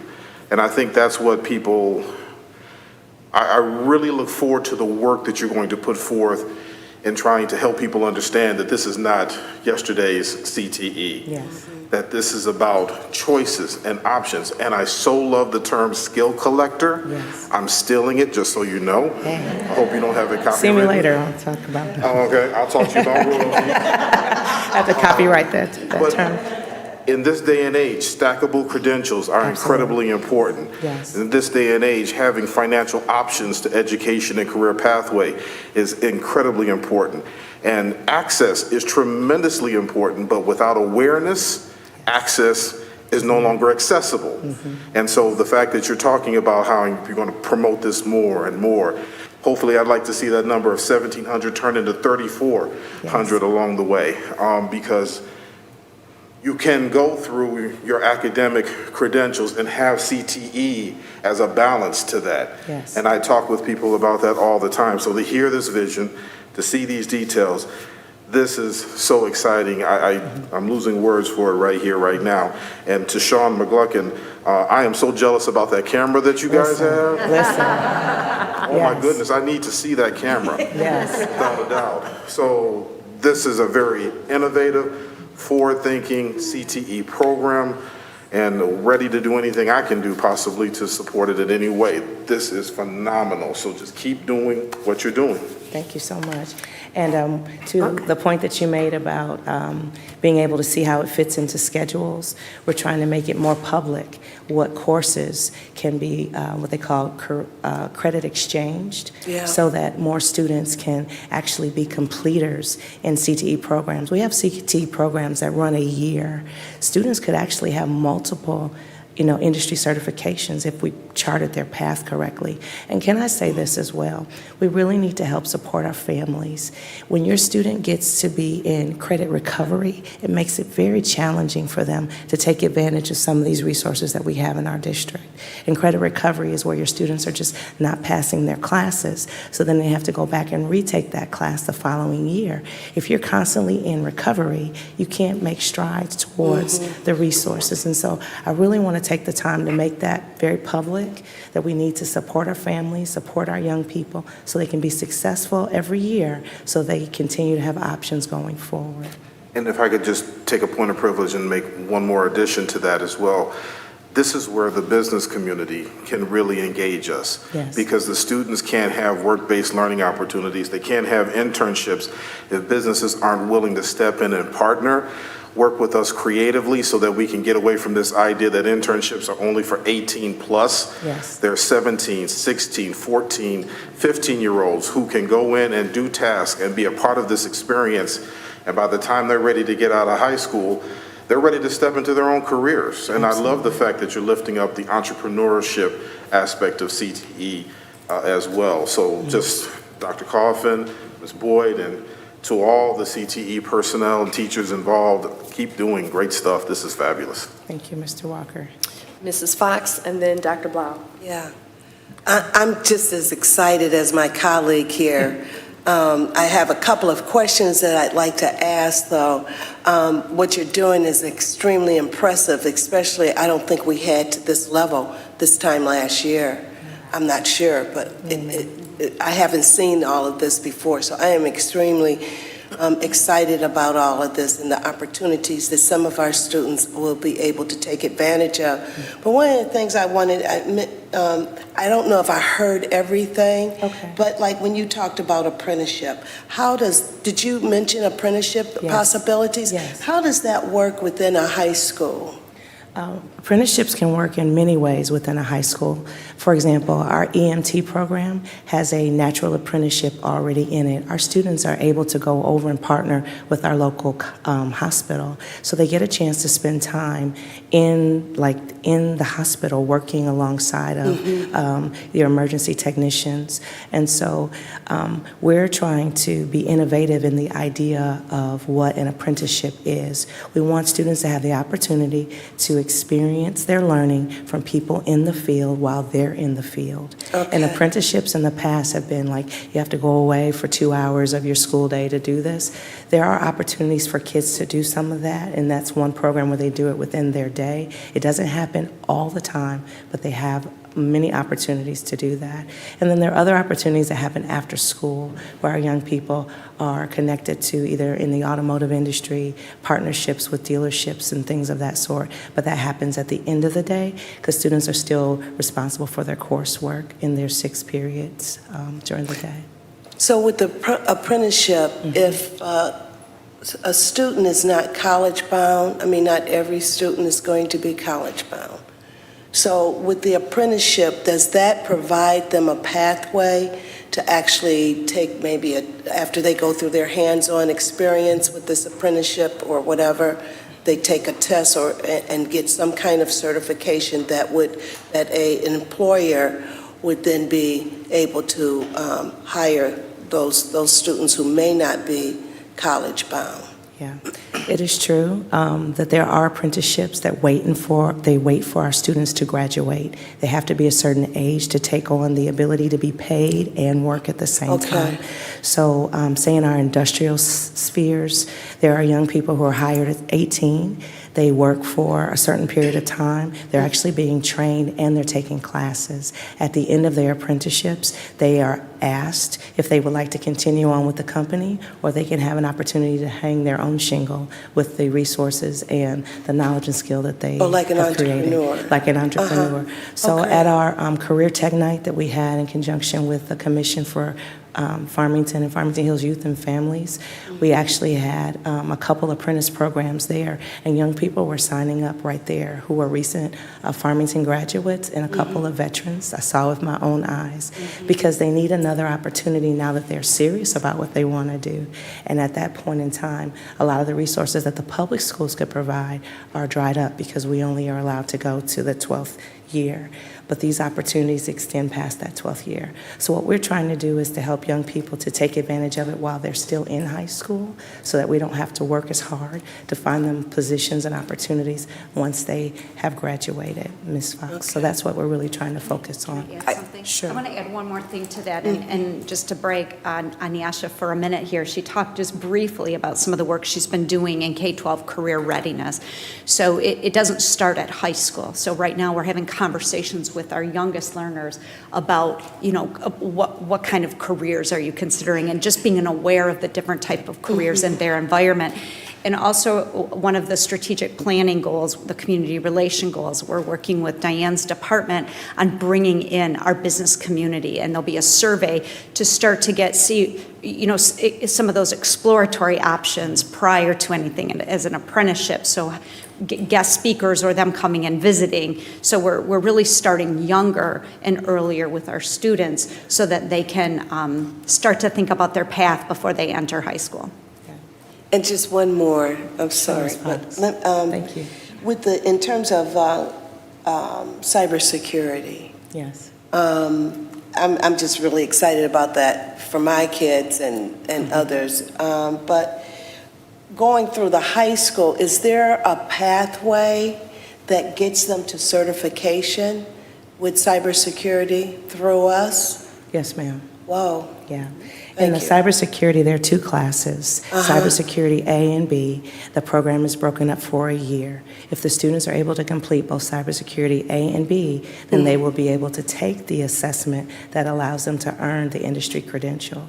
And so when I say that students could be multi-credentialed, it just takes the innovative mind of the family and the counselors to try to create the path, the process for that to happen. And we could see multiple certs for students if we were to really start to get on board with that. And to Dr. Coffin's point, we are working with students as early as kindergarten to start to put them on a track through our program called Zello, which I'm not supposed to be really talking about today, but it's okay. Career readiness is so broad. CTE is just one academic component of what I do in terms of career readiness. It's advanced placements, all these little different pieces of the puzzle that help us to figure out what's best for each and every child so that they can fulfill their future potential, whether it's college, career, or both. And we just need to start to really, as a district, invest in the knowledge space for our parents and our students. So are we marketing to middle schools all through high schools? Are we marketing what you guys are doing so that parents and students can begin to look at this as an option? Are we doing that kind of marketing now? We started that this year. So during the pandemic, it was a little different, but moving forward, Nyasha's got parent nights and has had some great conversations with our families. Okay, thank you. Thank you very much. Thank you. Dr. Blau. I just wanted to thank you for all that you are both doing in regards to CTE opportunities for our students. Our legislative committee at the board level has already been working this year to find out who do we need to know and what are the processes that we need to engage in so that as we are forward thinking in our strategic planning of wanting to increase the amount of CTE options that are available to our students with regards to substitutions for the Michigan Merit Curriculum, Yes. we're already doing that work. So maybe next year we can work together with you to see what your needs are that we might be able to help with. That would be wonderful. Thank you. Mrs. Smith? I appreciate everything, and I'm like Donald here. I love that semi-truck. Yeah, the STEMI truck. I had a blast in there, even You though I did. didn't know what You I did. was doing. But, CTE don't work for me, but at the end of the day, I want to say this is the best thing that I have seen. My middle daughter was able to take the classes for the medical field when she was in school, and she's 30 years old now. And if it were not for Farmington Public Schools, which she was in high school, she would not be in the medical field now. She is now a surgical technician. And she started out as working as in the doctor's office as an endocrinologist receptionist. So, yeah, I got a smart one, you know. So at the end of the day, what I'm appreciating is it is not just at our high school levels now. We are looking at students throughout our district, from middle school, even at the elementary age. And we've had this conversation earlier. All students are not going to be your college scholars. You're going to have these students that are going to want to focus and work in those fields. And I think this is the best thing that we could have been doing. And I applaud you and Dr. Coffin for bringing this and expanding it bigger and better than what we've had in the past. So I'm a little dinosaur, so before we just had the little chisels, but now we got the whole thing now. So it's looking good. Thank you. Yes, we've only just begun. Thank you. Mr. Walker. I just wanted to share a point of encouragement and a story that was given to me at our graduation Sunday or so ago. One of the young people who was working the graduation was a graduate of the TV10 program, and she shared with me that having gone through that program, having transitioned into college, it didn't really work out for her, came back home in the midst of the pandemic, had reached a real low point with all of what was going on, as many of us did during that time. But being able to connect back to her CTE roots gave, in her words, and I quote, purpose, unquote. And she started to get emotional to talk about just what having that pathway opportunity for her did for her along the way. And so I just wanted to share that wonderful story to continue to encourage you and everyone on the team to continue this work. And as we continue to talk about it, we say that not all kids are college bound. And in my head, I'm trying to move away from that narrative as well, because it almost sounds like it's a negative, like it's still, college is still like this high, the goal, the standard. This is just a different pathway to success, because all these roads lead to success, and there is no direct line to success. And I would challenge anyone that this young lady, she looks like she's maybe 21 years old or something like that. She's more successful than a lot of people twice her age working jobs they can't stand because she's working in something she loves. So I just wanted to share that story of encouragement for you. And a lot of the jobs that our young people are going to have don't exist right now. Yeah. And so if we continue to look at absolutely. it from the model of, the tradition, then we miss opportunity. The innovation and potential is off the charts. And Mr. Walker and Ms. Smith, we do have an opportunity from Oakland Schools to have the STEMI truck in-house over the summer for one day. So at the end of the meeting, it's not today, but I'll let you know where that is. It's going to be servicing. He needs the date. He needs, okay, well, I'll see you after the meeting, but we're going to be specifically focusing on the opportunity for our high school innovation camp. And then some of our 4th and 5th graders will have that opportunity. Our partnership with Oakland Schools is for 4 years. And during the school year, we're targeting middle schoolers so that by the end of our 4 years, every 6th grader will have had a chance to go through the phases of the STEMI truck. And so it's going to be like when we look back at that graduating class, that'll be our marker to know how far we went with this group. That's like our targeted group. So that'll be maybe 6 years from now. Graduation. So that'll be a nice indicator for us. With all of the resources that we pushed and all the opportunities that we pushed, we'll see that group and we'll get to reflect on the growth from that group compared to this year's group. It's going to be phenomenal. And I'm excited for the journey, and I thank you all very much. Thank you.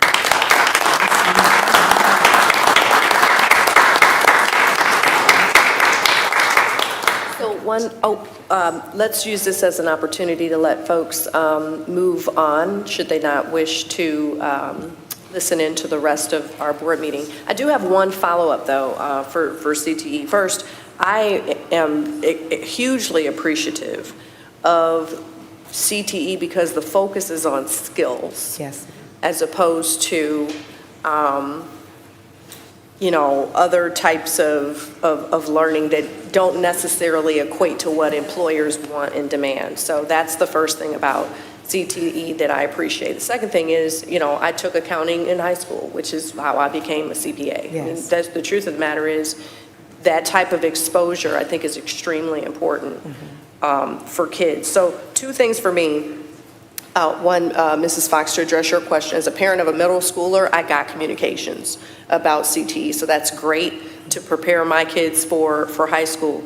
Getting back to, I think Mr. Walker mentioned it, or no, I'm sorry, you mentioned it about credit recovery, and I think you were getting at the loss of opportunity for students, right, who need credit recovery. They're less likely to be able to take these electives. And so I want us at some point to give some thought to how we create more opportunities for electives. And so I'm a firm believer of, the offerings we have through summer school really help kids, one, who need credit recovery, but 2, for those who are interested in more learning, it frees their schedule up, right? So if we could start offering more opportunities for learning, in some other way so that we can expose more students to more of these opportunities, I think that would be great. The second thing that I'm interested in, not for this meeting, but hopefully for another meeting that you'll come and present to us on next year, is what our process is for evaluating employer demand, employer needs, like how do we refresh our CTE course offerings? Yes. So, I'm thinking about things like skilled trades. We have a huge shortage there, and I'm sure I see Paul shaking his head. We're looking for contractors, and they need workers. Yes. People are few and far between. I'm talking about stuff like plumbers and construction people. I'm also wondering about mobility, and if that's an area that's emerging that we're giving some thought to. And then entrepreneurship. I know that many students, especially coming out of this pandemic, what I'm hearing in focus group conversations for young adults is they don't want a 9-to-5 anymore. They want to work for themselves.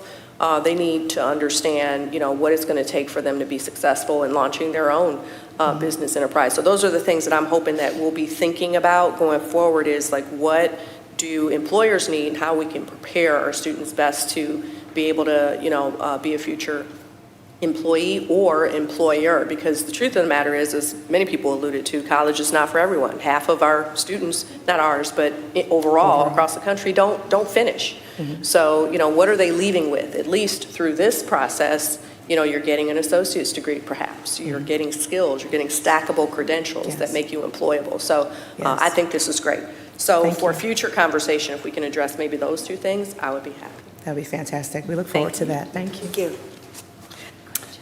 And I'll just share one final thought before we move on to our next presentation. When you speak to the students themselves about the power and the benefit of these classes, there's no question that these are the classes that they want to be in. And so I had a wonderful opportunity at the end of the year to spend about an hour with the automotive tech lab with Sean Reisdorf over at North Farmington and watch 4 or 5 of his students who actually, I think it was their final exam, so I apologize to them. Not that they're watching a board meeting, but they were actually seating the tires. And so I talked to one young man who was actively working as a mechanic and was getting paid quite nicely as a mechanic, and said that he just loves what he does every day and what he's learning. And then if you saw my district spotlight from last month, I was able to interview the students in our emergency medical technician program. Ms. Fox, to your point about apprenticeships, these young people got to ride in the ambulances and go on calls for medical emergencies, and get, in both of these programs, achieve certifications that are industry-based certifications that they can go right into the workforce. So it's really, really powerful. I know we've waited all year for this presentation. Ms. Boyd, your leadership has been just outstanding, especially this year. She presented just the other day to our exemplars in the community and our partners. I'm on the Chamber of Commerce Board. I was on the meeting this morning. So we have these business partnerships. We have community partnerships that we can take our vision of what we think our profile of a learner is and how we can help them develop the skills that they need. So thank you.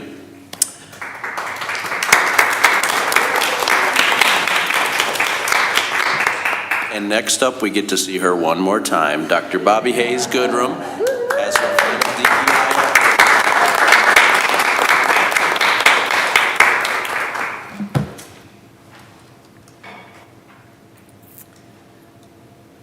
Good evening. I'm just going to get right into my presentation because I don't even want to look at you all right now. Just like I'm not saying anything because I want to get through the presentation. So, good evening. Good evening. And I am Dr. Bobby Hayes Goodrum, your Assistant Superintendent of Diversity, Equity, and Inclusion for about another week. Today, we are going to review some of the data that we explored during our educational equity audit, which was 15 years ago, last year.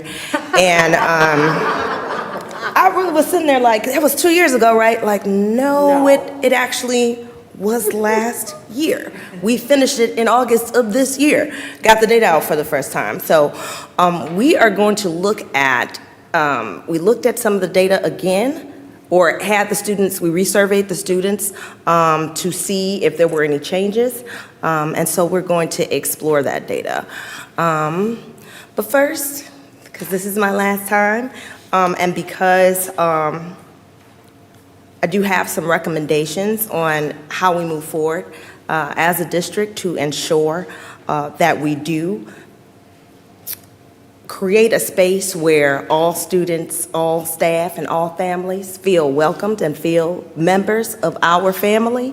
I would like for one last time to read an invitation to Brave Space.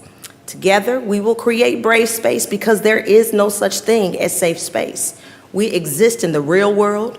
We all carry scars, and we have all caused wounds. In this space, we seek to turn down the volume of the outside world.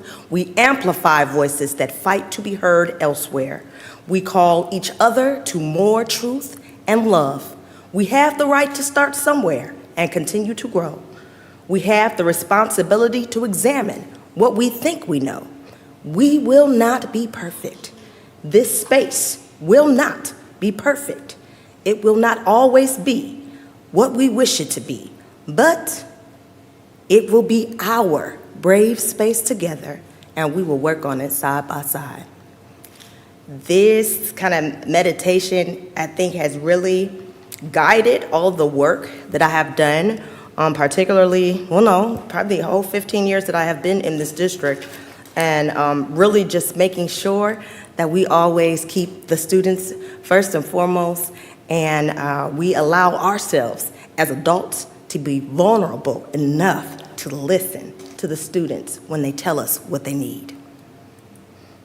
So again, just want to make sure everybody always remembers that educational equity is just when educational policies, practices, interactions, and resources are representative of, constructed by, and responsive to all people, so that each person has access to, meaningfully participates in, and has positive outcomes from high-quality learning experiences, regardless of individual characteristics and group memberships.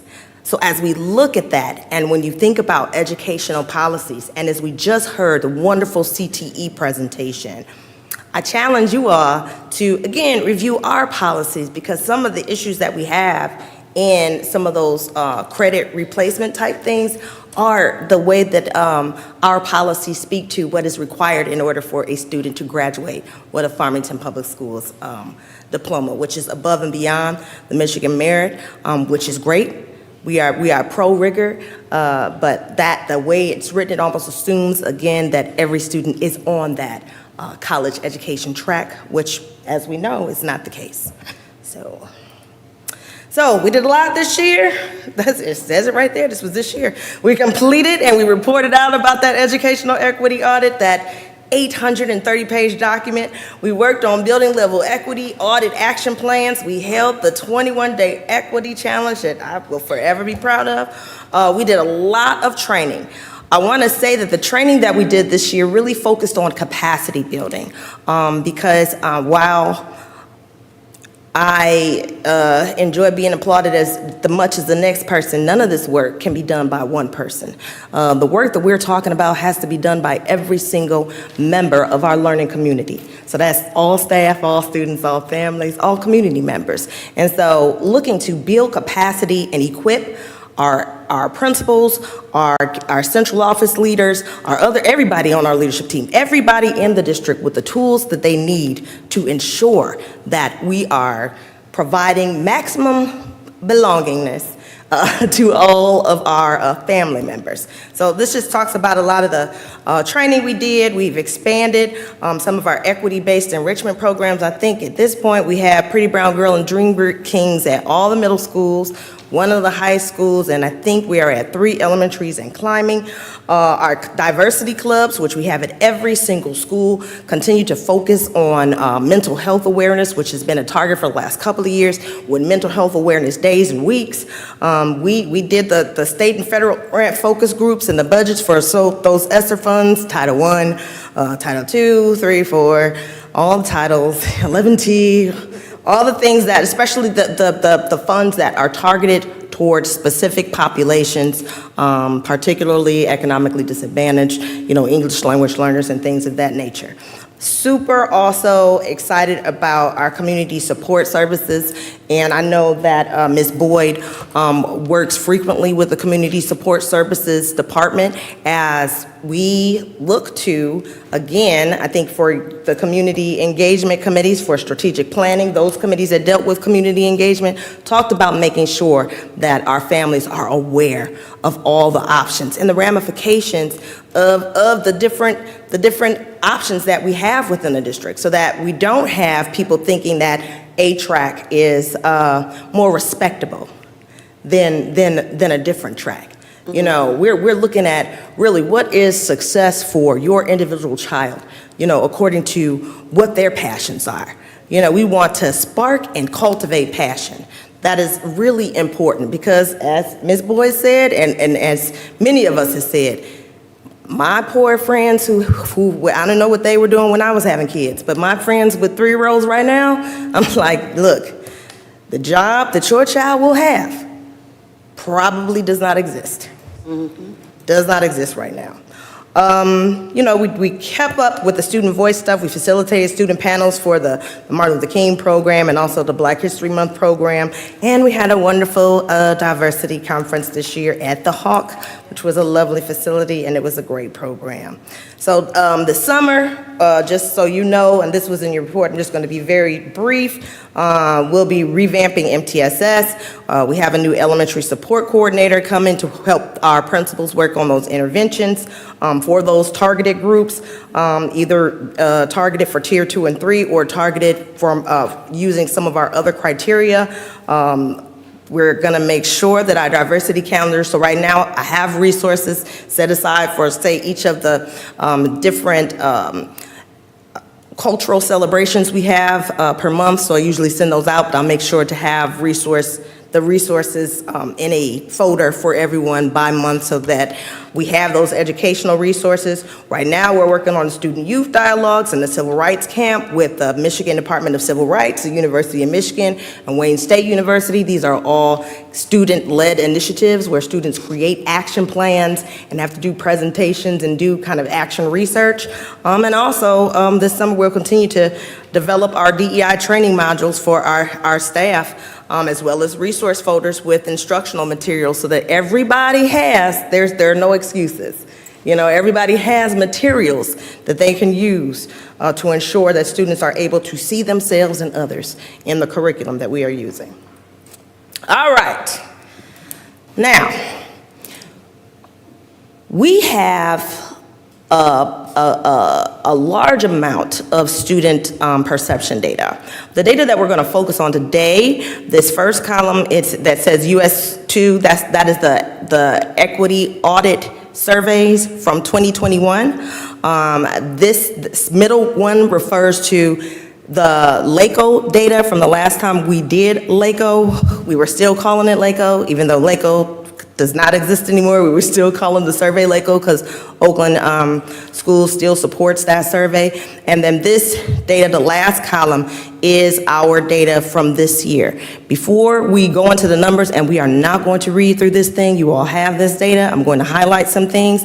I want you to pay attention to this number at the bottom, just as we look at some of the differences in scores. That 1165, this is the K-5 survey. That 1165 is the number of students that participated in this survey. This 2,276 is the number of students that participated in this survey. Okay, so we had a lot more participation this year in those surveys. So some of our students who, for whatever reason, last year, remember we did this also during the pandemic. We had just come back from school. So I'm just trying to give you some context because I don't want you to look at the data and get worried. I do want you to consider this last column, though, for the future to be our baseline data moving forward.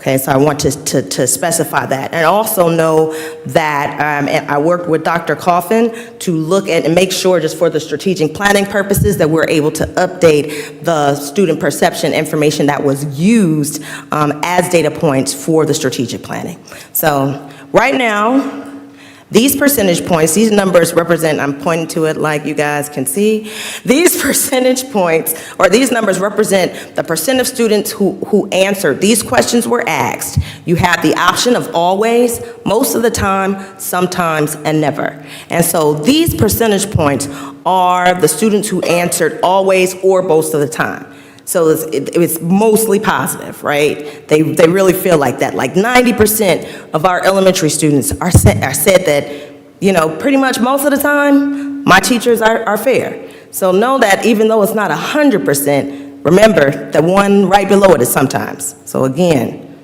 don't get so caught up in this piece of it, okay? We asked the same questions K-5, 6-8, and 9-12, with the exception of we did not ask elementary students if they were involved in extracurricular activities. We combined for this year for all of them, because in the LACO data, we were asking my teachers let me learn at my own speed, and my teachers let me learn in my own ways. That was the question that we were asking. We combined it, so my teachers are flexible with meeting my learning needs. My teachers let me learn in the best way for me at my own speed. Again, also, the LACO data that we are looking at is district data. It's not K-5, 6-8, 9-12, so this was the K-12 data.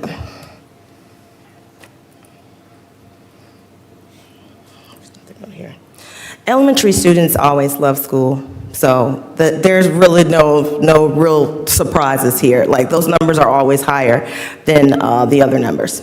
Middle school. In middle school, we get things a little bit different. So if you look at here, my teachers are fair. 90%, you know, were in that always or most of the time. 76%, you know, 76% this year.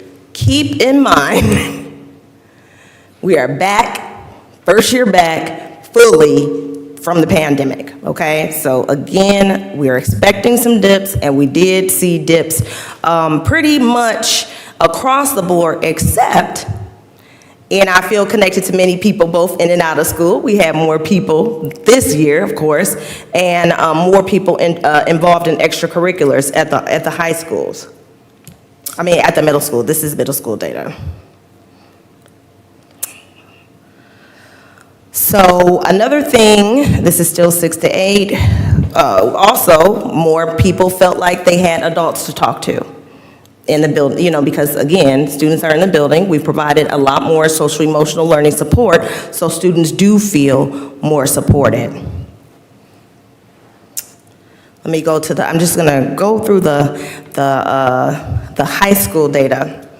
This is not surprising. It's not a great number, but this is something that we have said that we are working on, and that is particularly at our high schools, students having ownership of their high schools, feeling proud to be members of their high school communities. We have talked about the need to continue to build up our communities in our high schools, particularly after the pandemic, and you can see that reflected here. Can you hold all questions? No, I'm just kidding. Go ahead, Mr. Rich. You had a question? No, go ahead.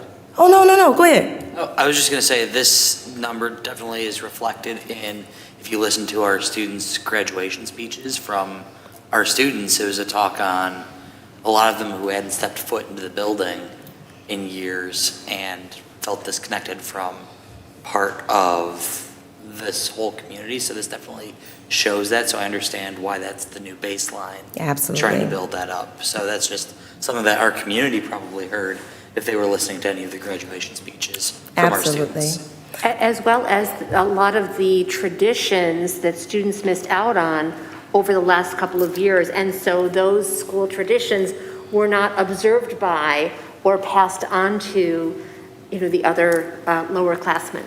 Right, but they are so important to building school community and making students feel like they belong, right? Another thing to note, like being physically safe and emotionally safe. These are all post, these were post Oxford. I mean, you have to really think about what this year has been like for our students. So it's important to keep that in mind as well. Yes, Ms. Heinrich. Yeah, when was the survey taken? I mean, so which column? the current one, the 2022. High school took it at the beginning of May. Middle school took it toward the end of May. Elementary took it at the beginning of June. So I worked with the principals to determine when was the best time, just with all the other testing that was going on, when was a good time to take it where there were no other assessments being administered. So sort of at the end of the school year. Yes. Okay.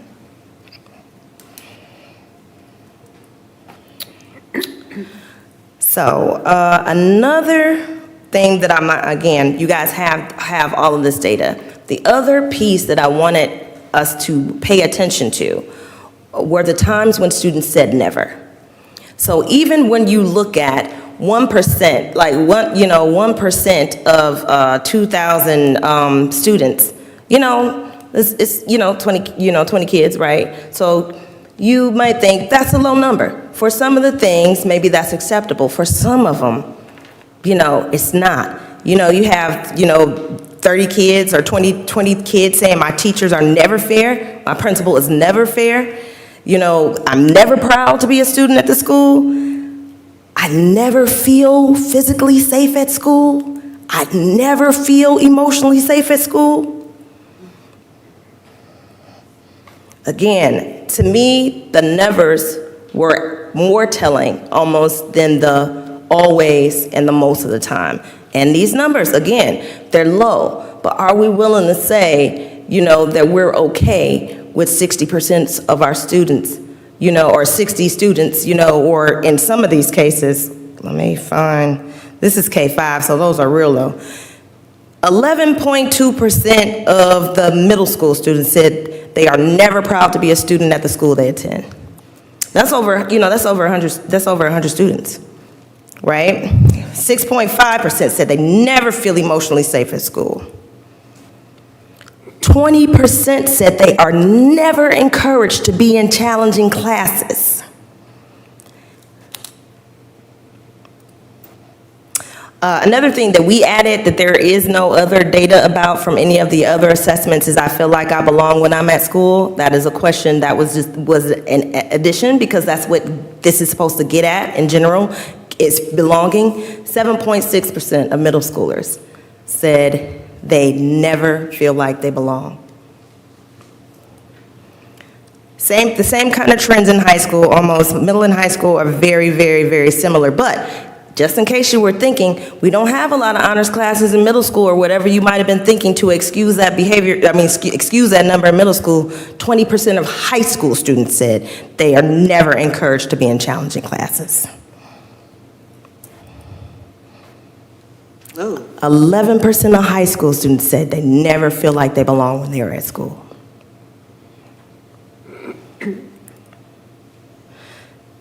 I should have did the never first because now I feel depressed a little bit and I should have, you want to end on a high note. I'll do that different next time. So for my recommendations to please continue to use that survey data. Like if we keep changing the survey, like we'll never be able to get good trend data because we keep changing the question. It was a really simple, we tried to make it short because we're having SEL surveys multiple times a year and different things. So we're just trying to really get at the heart of how good a job are we doing and making our students feel like they belong. This survey is really about our school community. And so before I go, I will make sure to provide each of the principal with their building level data. It's just some disaggregation. I have to just pull the data out and give them some recommendations on how to use their data to create some more continue with their annual action plan. So this is data that they should use as they continue to work on those equity plans. Last but not least, I want to thank you. I want to thank you for the opportunity that I was given by Susan Volek 15 years ago, that I was able to continue and grow. I grew up as a professional here in Farmington Public Schools. I would never have been able to go to where I'm going had you all not had the trust to allow me to give me the honor and the privilege and the immense joy of serving as interim superintendent during the very best time of everyone's life, from January to June of 2021. And so I don't even think that I would have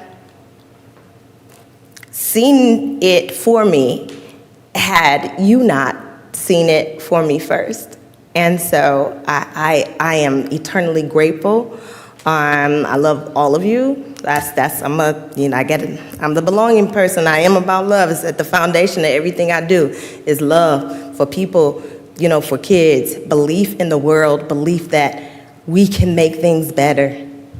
And I'm just so happy to have been a part of that here in Farmington. And I'm super happy just knowing that the work is going to continue, that everybody is going to work to make sure that things continue to be better for every single student, every single staff member, and every single family in the Farmington Public Schools. I didn't cry, look at that, I'm good.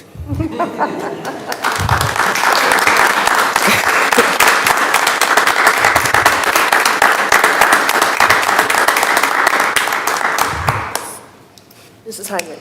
Yeah, I love you, Dr. Goodrum, so I'm just back on your presentation on the slide where the never, I really appreciate the fact that you brought that piece of data, because a lot of times when data is presented, there's a tendency to present the positives, and I have an adult I can talk to if I'm having problems, 7.3, that's 7 out of 100, 70 out of 1,000. I mean, if there's one child that doesn't have an adult that that's a problem. And so I'm just know that before you leave, you're going to make sure that who's ever following and filling your shoes is going to address this and bring this to the board and sooner in the beginning of the year rather than waiting until the end of the year to make sure that we have the safety net for these children, because this is just huge, and this is really just a compliment for bringing this and sharing this and bringing it to our attention to make sure that our leaders are going to address this and everybody in the building is going to address this and have these things in place. Thank you, Ms. Heinrich. And I do want to say that we asked the question about the adults. We have asked that throughout the year during our SEL surveys as well. And they also have the option, students who make those selections also have the option to have someone reach out to them so that they have a connection point available to them in case they weren't maybe familiar with the staff that we have in the building that are capable of providing that service. But sometimes, again, it is about still, even with those resources, some students still don't feel like they have that type of relationship with anyone in their building.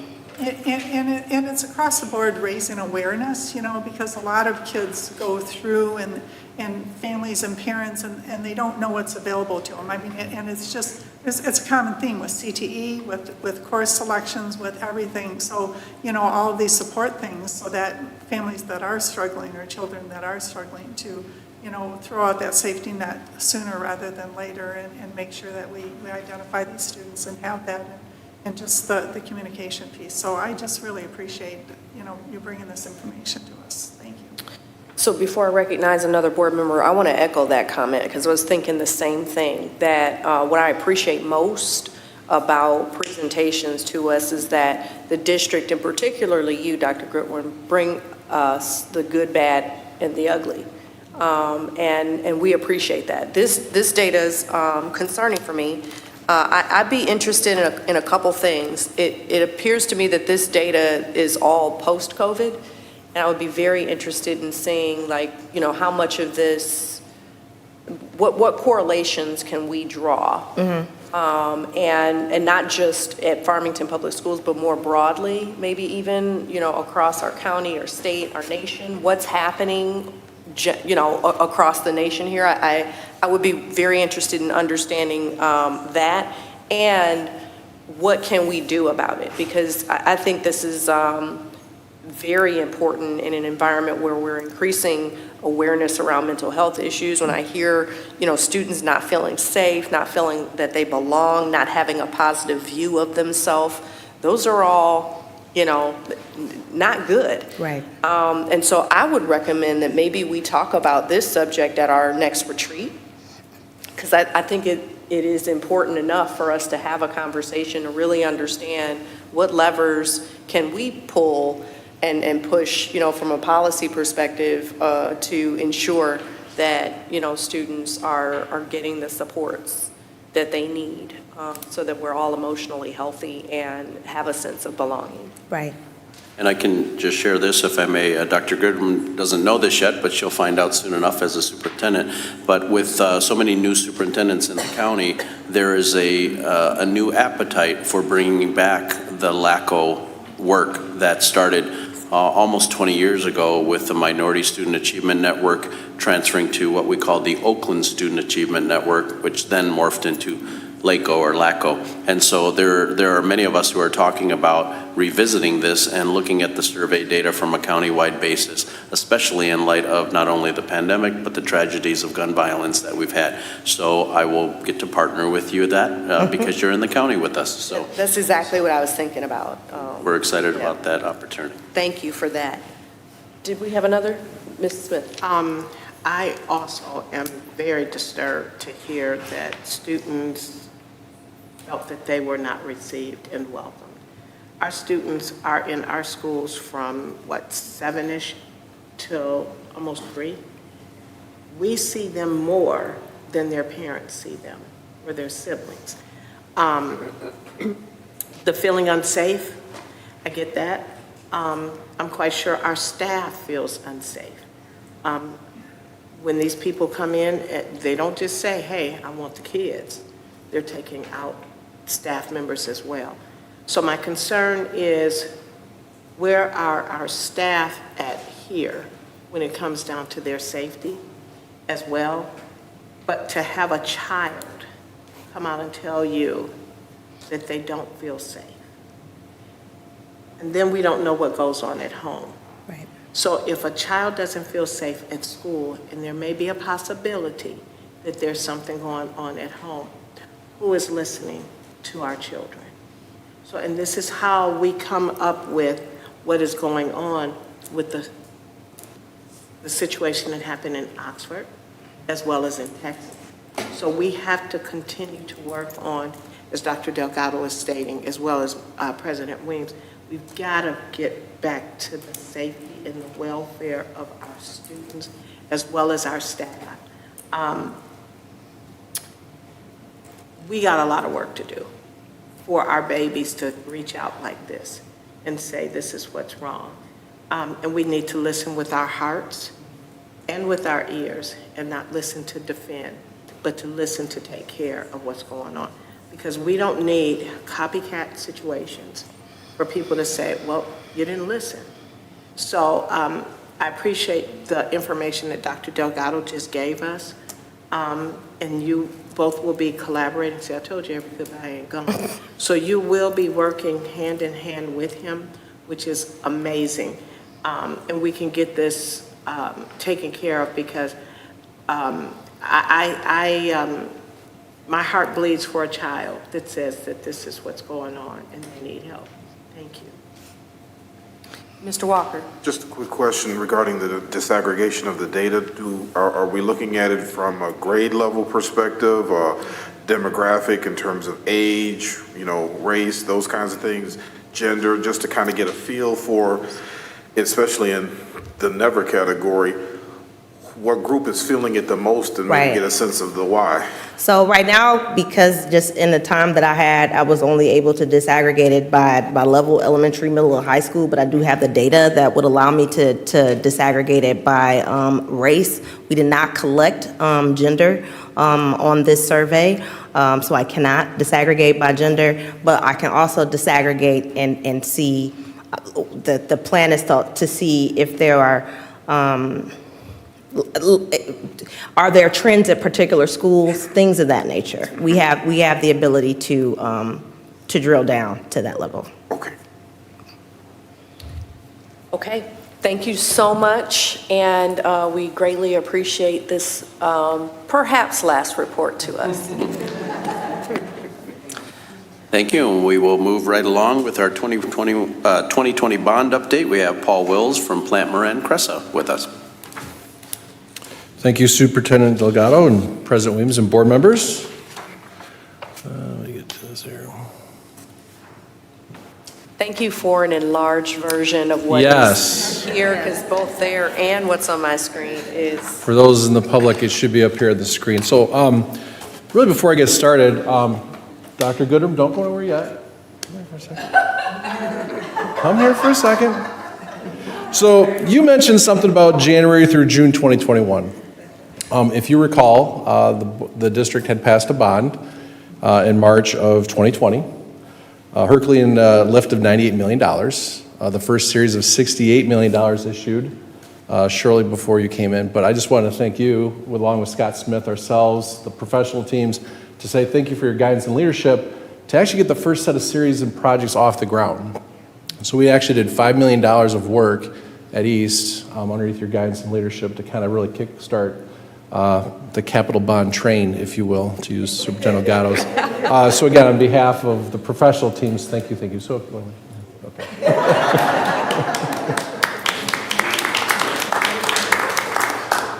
So again, in the upper left-hand side, what you'll see is that breakdown of the $98 million. So $70 million is going to be for construction and district-wide improvements.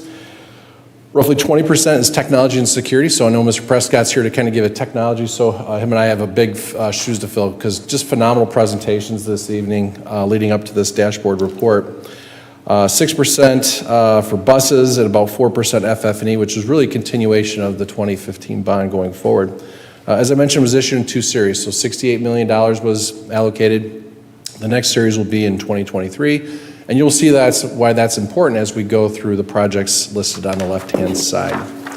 So on the left-hand side, you'll see the upcoming projects currently in design and planning. So for those new administrators, we look forward to meeting with you, especially Mrs. V over at Kenbrook. And if you're a principal that's at a school that's already been renovated, we'd be more than happy to meet with you as a professional team to kind of walk you through what was done with the bond going forward. So you can see Beachview, Kenbrook, Farmington STEAM, North Farmington High School. This is more of the interiors. The Visions relocation in Maxfield. Again, these are the ones that are currently in design. So you may ask yourself, Mr. Rose, why are we in design right now? It's June. Well, congratulations for your forward thinking and accelerating a lot of the decision making through Dr. Goodrum, Dr. Galdado, to really accelerate the bidding to allow us to go to bid in early fall. So by example, when we took bids for roofing recently, those districts that were bidding in early fall, we're seeing probably 30 or 40% cost reduction from what they were if you're bidding this out in November, December, January. So by example, a roof, you used to see $22, it's now $40 a foot. Mechanical units, electrical components, the long lead items, which we'll talk about here. So again, I commend the board and administration team. And it doesn't go without saying to thank you to Ms. Kaminsky and her team from the financial aspect. I know Mr. Barth is celebrating his daughter's wedding, hopefully all week, and well deserved, but again, great to have him on the team for the last year as well to really go forward. So again, on the left-hand side, a lot of these projects are actually up on the district's website. They have a lot of the detail, but just know there's a lot of design and activity going together. So we'll look forward to seeing more of you in the fall with the bid packages. We'll call it 6, 7, 8, 9, and 10 coming up forward. If you go to the upper right-hand side, so kind of the costs to complete, if you will, again, breakdown of the $98 million on the pie chart. The district's already committed $35.85 million to date through bid packs 1 through 6.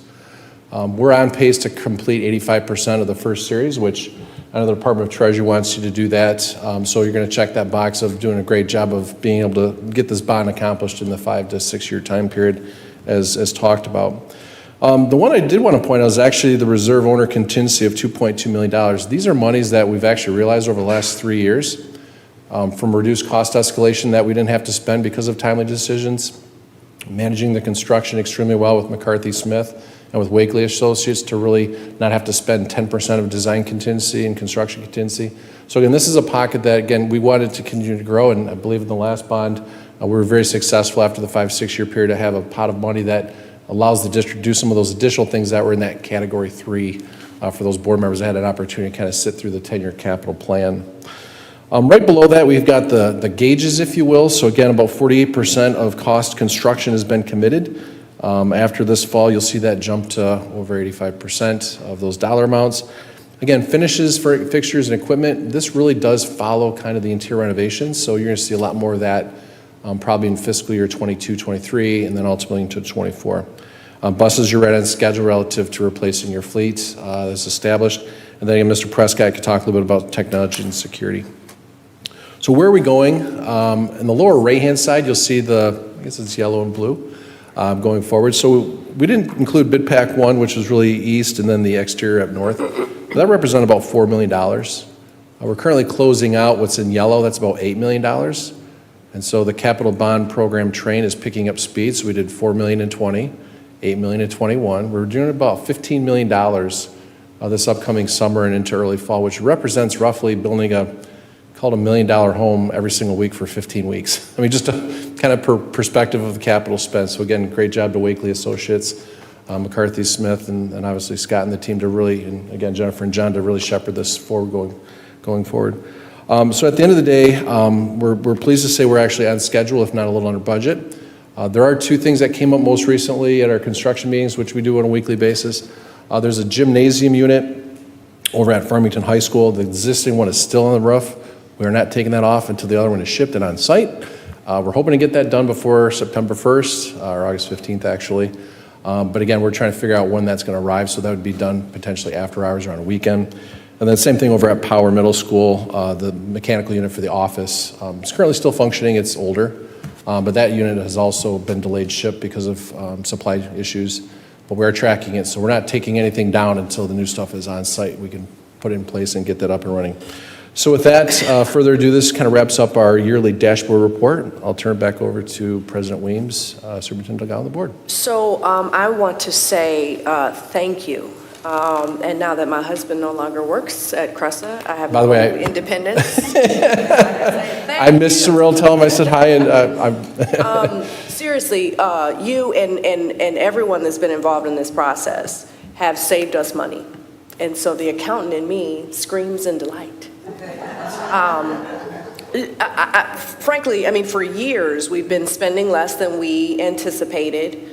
You've been coaching us along with administration on the need to make timely decisions, and especially, you know, in this COVID environment, as prices have been ballooning out of control for the past couple of years. I mean, I can't even imagine what the cost would be for stuff if we were approving today versus, you know, 9 months ago. So thank you.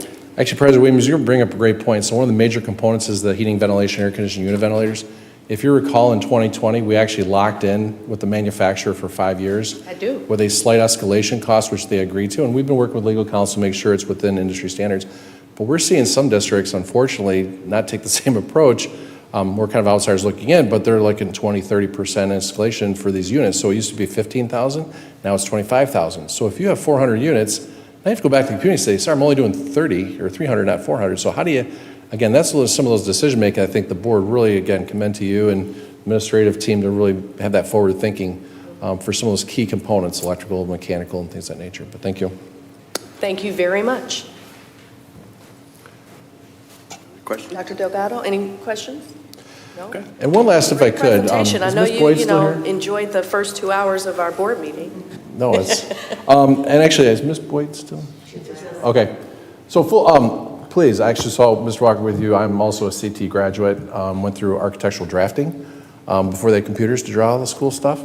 And at the end of the day, we always like to reach out to our partners in the education and say, if you ever want a guest speaker, if you ever want to see drawings, how they're developed, how they're actually built, more than happy to come to the classes. Again, we do this with a lot of our districts. So I sat through the CT and just kind of beamed with pride like you, Mr. Walker. And my son coincidentally just graduated from MCC as an auto tech, and again, great job for him as well. So it is definitely a well-needed program, and again, just want to say thank you. So Thank you very much. Thank you.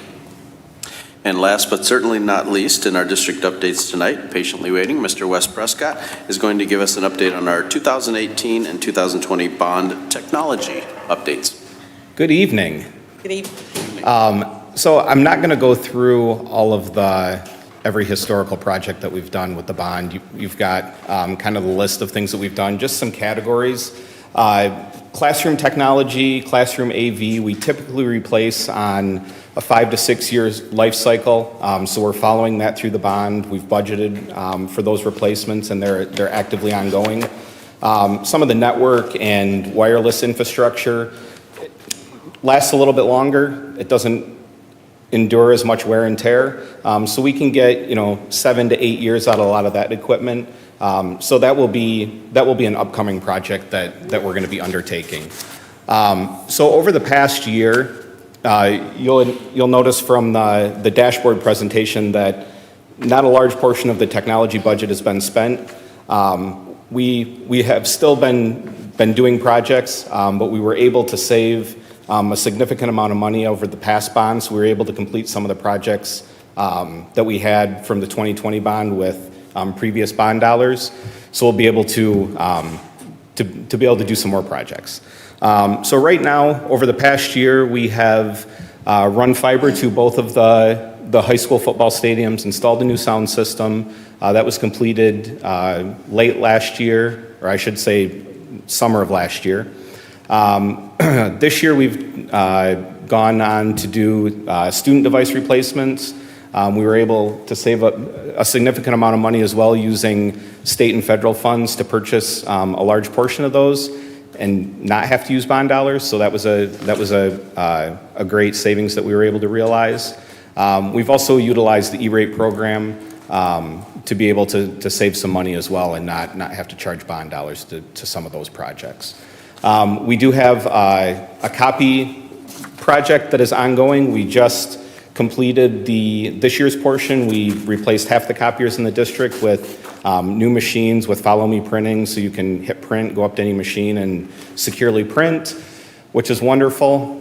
We are in the midst of our interactive flat panel project. We're doing all of the elementary schools this summer, and then we'll be doing the secondary buildings next year. We have weekly meetings, and that project is going well, and it should be completed by the end of the summer. Let me scroll through here. And then in upcoming projects, we're going to have wireless network upgrades coming in the near future. And then we're also going to be looking at network upgrades, our infrastructure, switches, cabling, things like that. So we're actually talking about, if you'll notice on the timeline, the wireless network is scheduled to be upgraded next year, and then the switches and infrastructure, the remaining portion is a couple years out.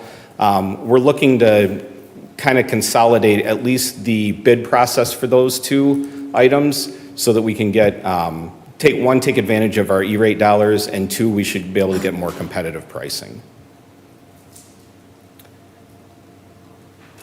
And then this one just goes through projects in progress.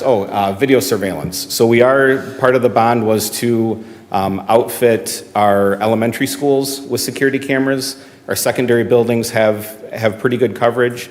Our elementary schools right now only have, in most buildings, one camera at the main entrance, and that's just to buzz people in.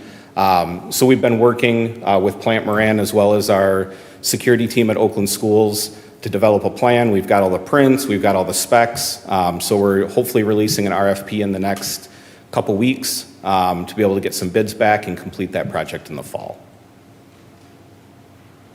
Are there any questions?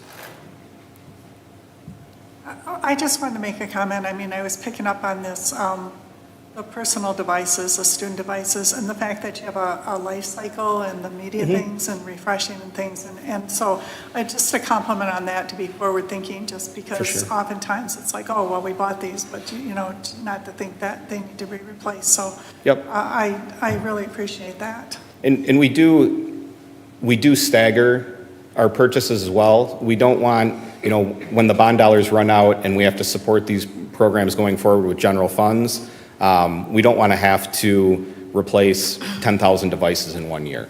Right. And I'm thinking of the information the district sent out as far as, how the devices are allocated through the school. So, it's just a very well thought process. So just a compliment on that. Thank you. I also want to acknowledge that and also just commend the work that you've done this year. It's been a lot, and we greatly appreciate your thoughtfulness, especially when it relates to not waiting until the end. So thank you for everything that you do. And I'm the messenger, but we have a team behind us in the instruction department as well as the tech department that they meet on a regular basis. They came up with the Tequity plan. They're the boots on the ground doing the work. So yes, I'm the messenger, but there's a large team behind us that does more of the actual work. Thank you. So I want to make sure I acknowledge today. them as well. Absolutely. Thank you so much. Oh, Mr. Walker. Yes, just a quick question, and this may more so be for Mr. Shelton when he gets into his seat, but as it relates to safety and security and the video surveillance, where does that video go to? Who views that, reviews that, or sees that video? Do we have a command center, or is that a part of our general thinking later on for it? Again, that could be a better question for Mr. Shelton once he digs in, but I was just curious. So right now, typically the buildings, at the secondary level, the buildings have access to their cameras. They can see live video, they can see recordings. The goal is to provide that to obviously all buildings, but also we're talking about partnerships with law enforcement and other organizations to be able to, God forbid there's an incident and the police department needs to respond, they could have access to that as well to be able to, view in real time or go back and review footage. Okay, great. And that was the one comment I was going to make. I had conversations with Mr. Prescott and Mr. Barth a while ago about looking at the surveillance connectivity to our law enforcement. And Tom Shelton, Mr. Shelton and I met today to talk about one of his first steps he's going to take is to walk the building with each principal and our school resource officers to review not only the placement of the existing cameras in our secondary schools, but the surveillance cameras that are to be installed in the elementary schools. And really, with his experience and knowledge as a high school principal and the school resource officers, law enforcement background, to be able to look at what are the sight lines, what are the best ways for us to cover the footprint of each respective building. And so we're prepared to move forward in that realm as well. Excellent. Thank you. Thank you very much All for right, that thank you. presentation. Thank you, and those are the end of our district updates. Thank you, Dr. Delgado. We'll now move to reports from board committees. We'll start with the Communications, Community Engagement Committee chaired by Mr. Walker, and then the Legislative Committee, and then the Policy Committee. Yes, very briefly, we just had our last committee meeting for the year, and we discussed calendar event, the tracker board for member appearances and so forth, and just determined that anytime a board member is going out, whether it's for a personal reason as it relates to some activity they're doing with the district or as a part of an official invitation, you're still representing the board in some capacity. So we've thought to expand our tracker to include a category called Other, so that if it was a personal invitation to come out to chaperone or something like that, you should still be able to track that and gain credit, if you will, for having made that appearance. This is not a competition, but it's just another way to show the level of interaction that any and all of our board members could possibly have with the community, with the understanding that some members get out more than others based on their own personal situations and circumstances. So we're going to make the recommendation that that be updated for the upcoming year. Then as far as our year-end review and objectives and goals, we're looking at our schedule of meetings moving to a quarterly schedule as opposed to a monthly one. We're looking to line our quarterly meetings with the quarterly community forums on DEI that align also with our district initiatives and partner those forums, as we mentioned, the conversations with the superintendent and so forth, with some other community groups, i.e. Chamber of Commerce, Optimist Club, Rotary Club, things of that nature. And then as a part of that scheduling, move our committee meetings after those engagements so we can perhaps take feedback from those events and be able to have some discussion about how the board can best move forward with engagement based on feedback we just received maybe a week or so ahead of time from one of those activities. So we're looking forward to that and would like to discuss it further with the rest of the board at our August retreat. And also, should the non-homestead Headley Restoration Millage pass and be approved tonight, we would like to have some discussion on how we can best support that engagement and education for the community for that particular initiative. And that's what we have. Mrs. Smith. Mr. Walker, I'd like you to add to your communications.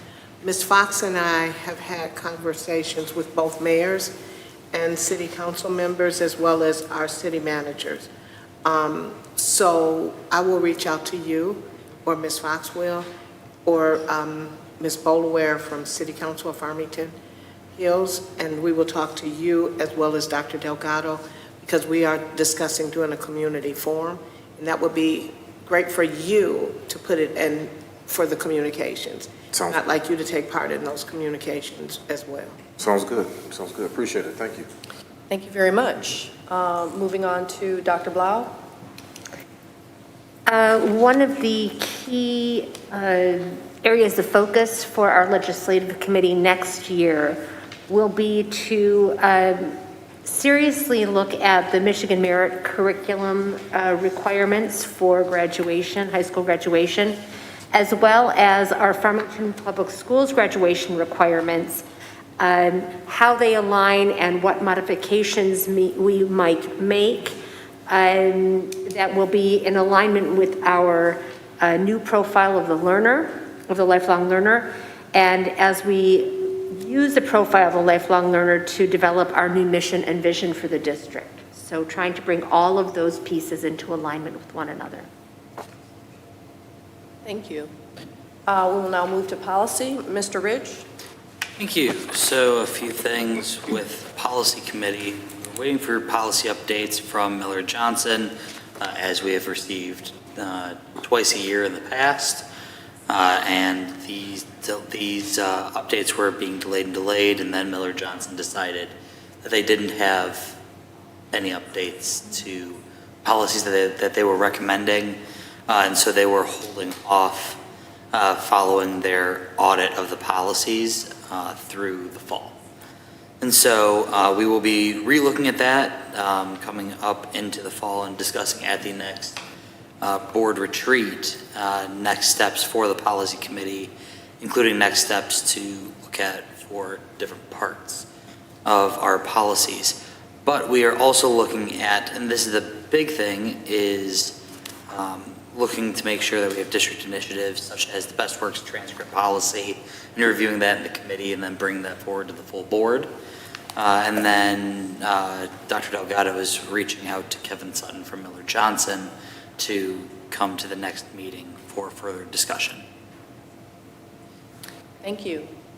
Seeing no feedback, we will move on to our next agenda item, which is a discussion item related to the Farmington Early Childhood Center. Dr. Delgado? Sure. The board has received quite a bit of information recently about the Farmington Early Childhood Shade Structure Project, and we have our supervisor, Ms. Kirsten Chiquella, who can give us some additional information on that project.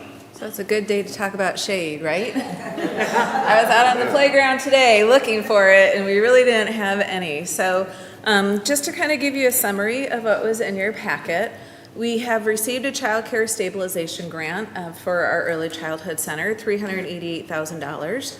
We're looking at this project costing right now within the contract that we have here is $207,000. We also have some funds left over from our American Recovery Act funds for our Head Start program. And so when we look at what we've done to this wonderful early childhood center, we've been in there now for almost 2 years. Everything that we've put into the center, we wanted it to be sustainable. We wanted it to be long-lasting. Does it benefit kids? Does it benefit our parents? Does it benefit our staff?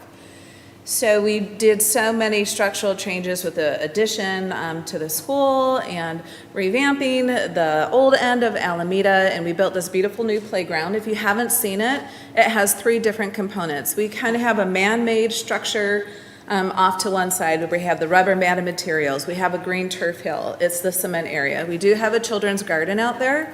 But that is the one man-made component to the playground. Then off to another side, we've used some of the funds previously from this to build an outdoor classroom. We have 2 teachers who are very excited about outdoor learning, and it was an opportune time through COVID, through the funding and the grants that we had, that they built an outdoor, this is all fenced in, outdoor classroom where a classroom can go outside and spend their entire day. They can do small group, large group, there's children's chairs, there's wooden stubs for children to sit on, so it's an all-natural outdoor classroom. And then off of that is another fenced-in area, the large grass area, that's all grass, it's open, we have stumps out there, kind of over in the corner, that leads down to our naturescape. So none of these areas have designated shade. When we built the school, it was in discussion near the end of the project to add shade. It was added, we looked at pricing, then it was removed. So we have some umbrellas out there. But when we are out there and we have 4 or 5 classrooms of children, the umbrellas just don't provide enough adequate shade for kids to be out there. We're required for licensing 30 minutes a day for every 3 hours that we're in school. So the playground gets a lot of use by a lot of children. So we reached out to the company who previously was doing the work originally when we were building the school to come out and revise the quote, looking at different structures. So what we wanted to add to the building is permanent structures. So long after I'm gone, we're going to have these steel structures that are going to provide good shade. So in every different element of those playground areas, we're looking at proposing a permanent steel shade structure on the man-made area, an encompassing umbrella 16 square feet in the outdoor classroom. So if they were outdoor on a day like today, not very long, but maybe 80 degrees or so, they would be covered in shade. And then really utilizing the grass area, keeping that as natural as possible, but we wanted to build something a little bit bigger so we could have classrooms outside 2 at a time, utilizing tables and be shaded in that outdoor steel pavilion area. Oh, yeah, well, I haven't used this yet, so You want to show me how to do it? Whoops. So I shouldn't have touched it. Let's see here.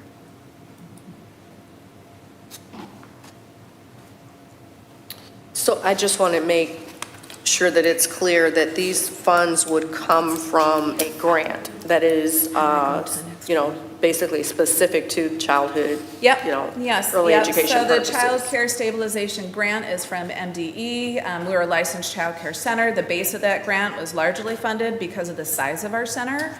And then the American Recovery Act funds, those directly come to our Head Start program. Any questions? So these are just some pictures, and that's the outside area kind of designated where it's going to be. So it's going to change the footprint of an FPS property, even though that we're securing funds from another source. Question from Mrs. Heinrich. That purple umbrella, so is that like a mesh sort of thing? Yeah, Or is it a so- post that's permanent in the Yep, ground? so that is going to be going over the outdoor classroom, which would be going over in this area here. It's a fenced-in area, and we're going to place it back in the corner, and it's going to be overarching 16 square feet over the center of where we have our large group area. So that's an outdoor fabric material. So is that something that has to be taken in the winter? And So it doesn't have to be taken in the winter. It's meant to be able to withstand the different elements.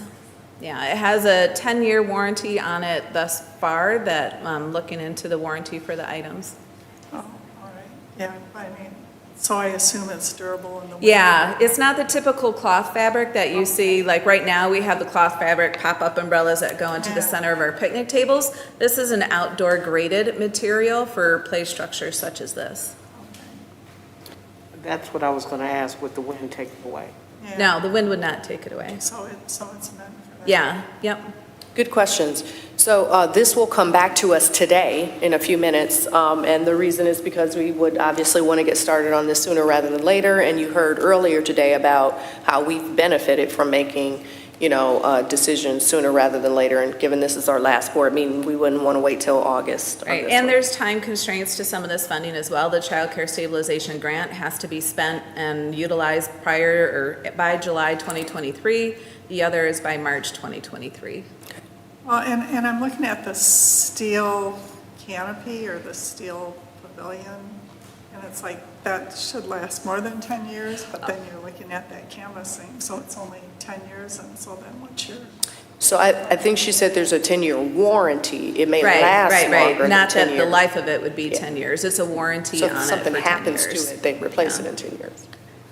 And the company that we're working with is the company who originally built the entire playground and who's currently in the district doing bond work for the elementary schools. Any further questions, comments? Okay. Thank you very much for that presentation. I think we are ready now to move to public comment. Is there any public comment? Feel free to pick up a card. This is the last public comment period of the school year. Come on, guys. Who's up for public comment? No? Okay. Going once? Going twice? Oh, okay. I'm not official, but part of your discussion. Thank you. Earlier, you know where I am. Mrs. Garland, you have 3 minutes. I just wanted to let you know that while we were advocating on the Hill last week, we had done some research, obviously statewide, with my federal legislative chair, Karen Meyer, and myself, and our president, Tracy Troy. We had 11 legislative meetings, but one of the little details that we researched that we relayed to many of the legislators, I think may be news to you as a board. So I wanted to let you know that we found out that the Michigan State Police is using 2 Department of Justice grants to fund 2 projects that affect school districts around the state. One is putting together a training specifically for school resource officers, which doesn't exist at this point. You may recall there's legislation that's stalled in the Michigan legislature, so this is their creative way of getting around that. So there will be specific training for school resource officers, not just police training, but to work in the schools. And then the other project is coming up with a, let's see, shoot, just went out of my head, a plan for identifying students that are possibly, what is that called? A cadet academy. No, It's not cadet? I think it's the cadet. So they're basing it on the Secret Service plan, but they're making it for all the school districts in the state. Right now, we know that there are several school districts that are using their ARPA funding, their COVID dollars to fund such plans, and obviously that money could be used elsewhere. So if they use this DOJ grant and they make it available to everyone, then, you know, you can all have it. And I'm sure I'll come up with it as soon as I walk away from the phone. But you know what I mean. Being able to, strategic something. Anyway, so identifying students who are, you know, possibly going to be a problem and you know, having a process for dealing with that. Like strategic intervention? Yes, yeah. I'll follow up with an email. I want to make sure you guys knew that those are coming from the Michigan State Police through DOJ grants, and we advocated that hopefully that they continue those grants, but at least in the short term, those are coming, so. Thank you so much. Thank you. I will ask one last time if there is any public comment, and seeing none, we will move on to action items. The first action item is related to our budget. It is the 2022-23 proposed budget. This was presented to us at a previous meeting. We do have Ms. Kaminsky here in case there are any questions. Otherwise, we'll entertain a motion. Mrs. Heinrich. I move that the Board of Education approve the 2022-2023 General Appropriations Resolution as presented and waive the reading of the resolution. Support. Motion made by Mrs. Heinrich, supported by Mrs. Smith, to approve the 22-23 General Appropriations Resolution as presented and waive the reading of the resolution. Is there any discussion? Seeing none, all in favor? Aye. Any opposed? Any abstentions? Motion passes. The next one we have is the approval of the 22-23 tax levy. This was another item that was presented to us earlier. Mr. Walker. I move that the Board of Education approve the Form L4029 tax rate request for all properties, which results in 8.9067 mils on homesteads and industrial personal property, 20.5848 mils on non-homesteads, and 14.9067 mils on commercial personal property. Support. Motion made by Mr. Walker, supported by Mrs. Fox, to approve the 4029 tax rate request on all properties, which results in a millage on homesteads, industrial property, and non-homesteads and commercial property. Is there any discussion? Seeing none, all in favor? Aye. Any opposed? Any abstentions? Motion passes. Next, we have the 21-22 budget amendment. Is there a motion? Mrs. Heinrich? I move that the Board of Education approve the 2021-2022 revised General Appropriations Resolution as presented and waive the reading of the resolution. Support. Motion made by Mrs. Heinrich, supported by Mr. Rich, to approve the 21-22 revised General Appropriations Resolution as presented and waive the reading of the resolution. Is there any discussion? Seeing none, all in favor? Aye. Any opposed? Any abstentions? Motion passes. Next, we have the Homestead Restoration Millage. Mr. Walker. I move that the Board of Education. Point of Sorry, just a clarification. moment. It's the non-homestead restoration millage. Oh, I apologize. Thank you. The non-homestead restoration millage. I didn't catch that. Appreciate that. Mr. Walker. I move that the Board of Education approve the resolution to submit operating millage restoration proposal for the November 8th, 2022 election as presented and waive the reading of the resolution. Support. Motion made by Mr. Walker, supported by Mr. Rich, to approve the resolution to submit operating millage restoration proposal for the November 8th, 2022 election as presented and waive the reading of the resolution. Is there any discussion? Seeing none, all in favor? Aye. Any opposed? Any abstentions? Motion passes. Next, we have regretfully, the approval of notice of layoff list. Mrs. Smith? I move that the Board of Education authorize the FEA layoff notice as presented in the June 16, 2022 memo from Kathy Smith, Assistant Superintendent for Instruction and Talent Development, Jeff Danziger, Director of Human Resources. Regretfully supported. Motion made by Mrs. Smith, supported by Mr. Walker, to authorize the FAA layoff notice as presented in the June 16, 2022 memo. We're going to move into discussion, and I just want to advise that this is something, regretfully, that we do every year, and hopefully we're able to bring folks back, which often happens. And this year, thankfully, there's only one person on the list. So with that, any further discussion? Seeing none, all in favor? Aye. Any opposed? Any abstentions? Motion passes. Next, we have the MHSAA membership resolution.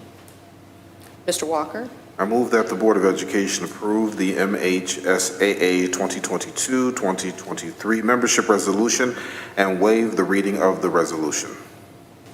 Support. Motion made by Mr. Walker, supported by Mr. Rich, to approve the MHSAA 22-23 membership resolution and waive the reading of the resolution. Any discussion? Seeing none, all in favor? Aye. Any opposed? Any abstentions? Okay, motion passes. Thank you. Next is the approval of the Farmington Early Childhood Center shade structure project. Mr. Walker? I move that the Board of Education approve the purchase of the outdoor shade structure project and mulch replacement as provided in the quote from Sinclair Recreation in the amount of $207,261.48 with funds to come from the Head Start and Child Care Stabilization Federal Grant Funds in the general fund. Thank you, Mr. Walker. Support. Supported by Mrs. Heinrich. There's a motion made by Mr. Walker, supported by Mrs. Heinrich, to approve the purchase of the outdoor shade structure project and mulch replacement as provided in the quote in the amount of $207,261.48 with funds to come from the Head Start and Child Care Stabilization Federal Grant Funds in the general fund. Is there any discussion? Seeing none, we'll do a roll call vote. Dr. Blau? Yes. Mr. Walker? Yes. Ms. Heinrich? Yes. Mrs. Fox? Yes. Mr. Rich? Yes. And myself, yes. Ms. Weems? Yes. Motion passes. Thank you very much. All right, that was efficient, board colleagues. Thank you very much. We will now move to the annual organizational meeting. So this is the time for annual election of officers. The president, the vice president, the secretary, and the treasurer of the board are to be elected at the board's annual meeting in accordance with our bylaws. Some things to consider, given what we've talked about over the course of the year, the board is interested in consistency and stability for the district. To that end, and given how important stability and consistency are for the district, for me personally, especially at this point in time, I will not accept a nomination for an office because my term is up this year. I have not yet committed to seeking re-election, and even if I were to seek re-election, I cannot guarantee a win. So I believe it is very important, especially for the seat of president, not to turn over in the middle of a year in the event of an unsuccessful re-election. So I don't, again, plan to accept any nominations. I think we are a highly functioning group of highly qualified individuals for all positions. While we are a younger board, I am so pleased that all of our board members, for the first time in over a decade, maybe two, are certified. So we as a board work together and will continue to help each other. As immediate past president, I'm committed to working with whomever is the new president, and I suspect that will be the case for everyone in all positions. I will support each of our board members in whatever capacity or position they're nominated for, and I expect us all to keep each other honest and to keep each other functioning at our best at all times, regardless of the positions that we hold. So now we're going to move into elections. Normally, the board president would outline the process for us to follow for elections, but in the spirit of collaboration, I would like for us to vote on the process that I'm proposing. So the chair, right now myself, will take nominations for each position, one at a time, the president first, then the vice president, then the secretary, and then the treasurer. Once a person is nominated, a second is not required. The nominee is asked whether they will accept the nomination, and then the chair will recognize the nomination and then ask if there are any other nominations.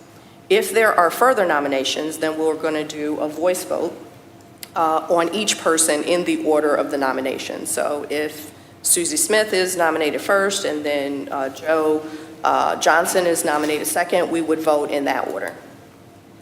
If, however, there's only one nomination and there are no further nominations, we will declare that nominee elected by unanimous consent, essentially by acclamation. That's where we need a motion. So I need a motion, if the board is interested in voting this way, to declare a nominee elected by unanimous vote in the instance where there is a single nominee and no further nominations. Is there a motion? Mr. Rich? I move that we move forward with these officer elections through the process outlined by Ms. Weems. Support.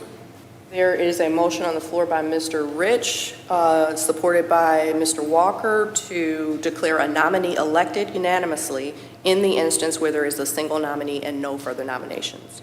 Is there any discussion? Seeing none, all in favor? Aye. Any opposed? Any abstentions? I don't think you'd have an abstention here. Motion passes. Thank you very much. This will actually make for a very efficient process. Watch. Okay.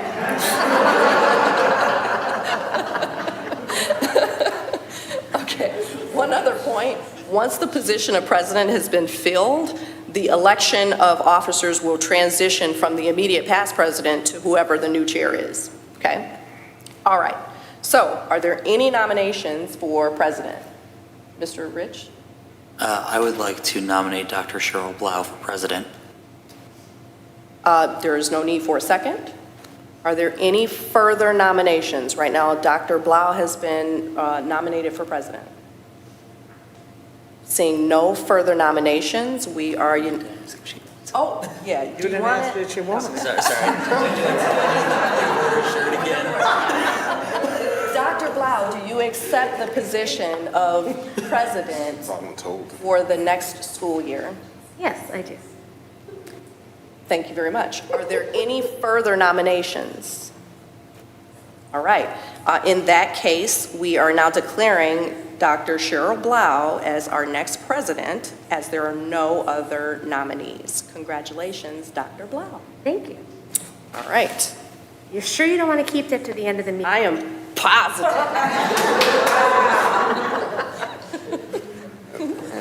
Because, I haven't had the training yet.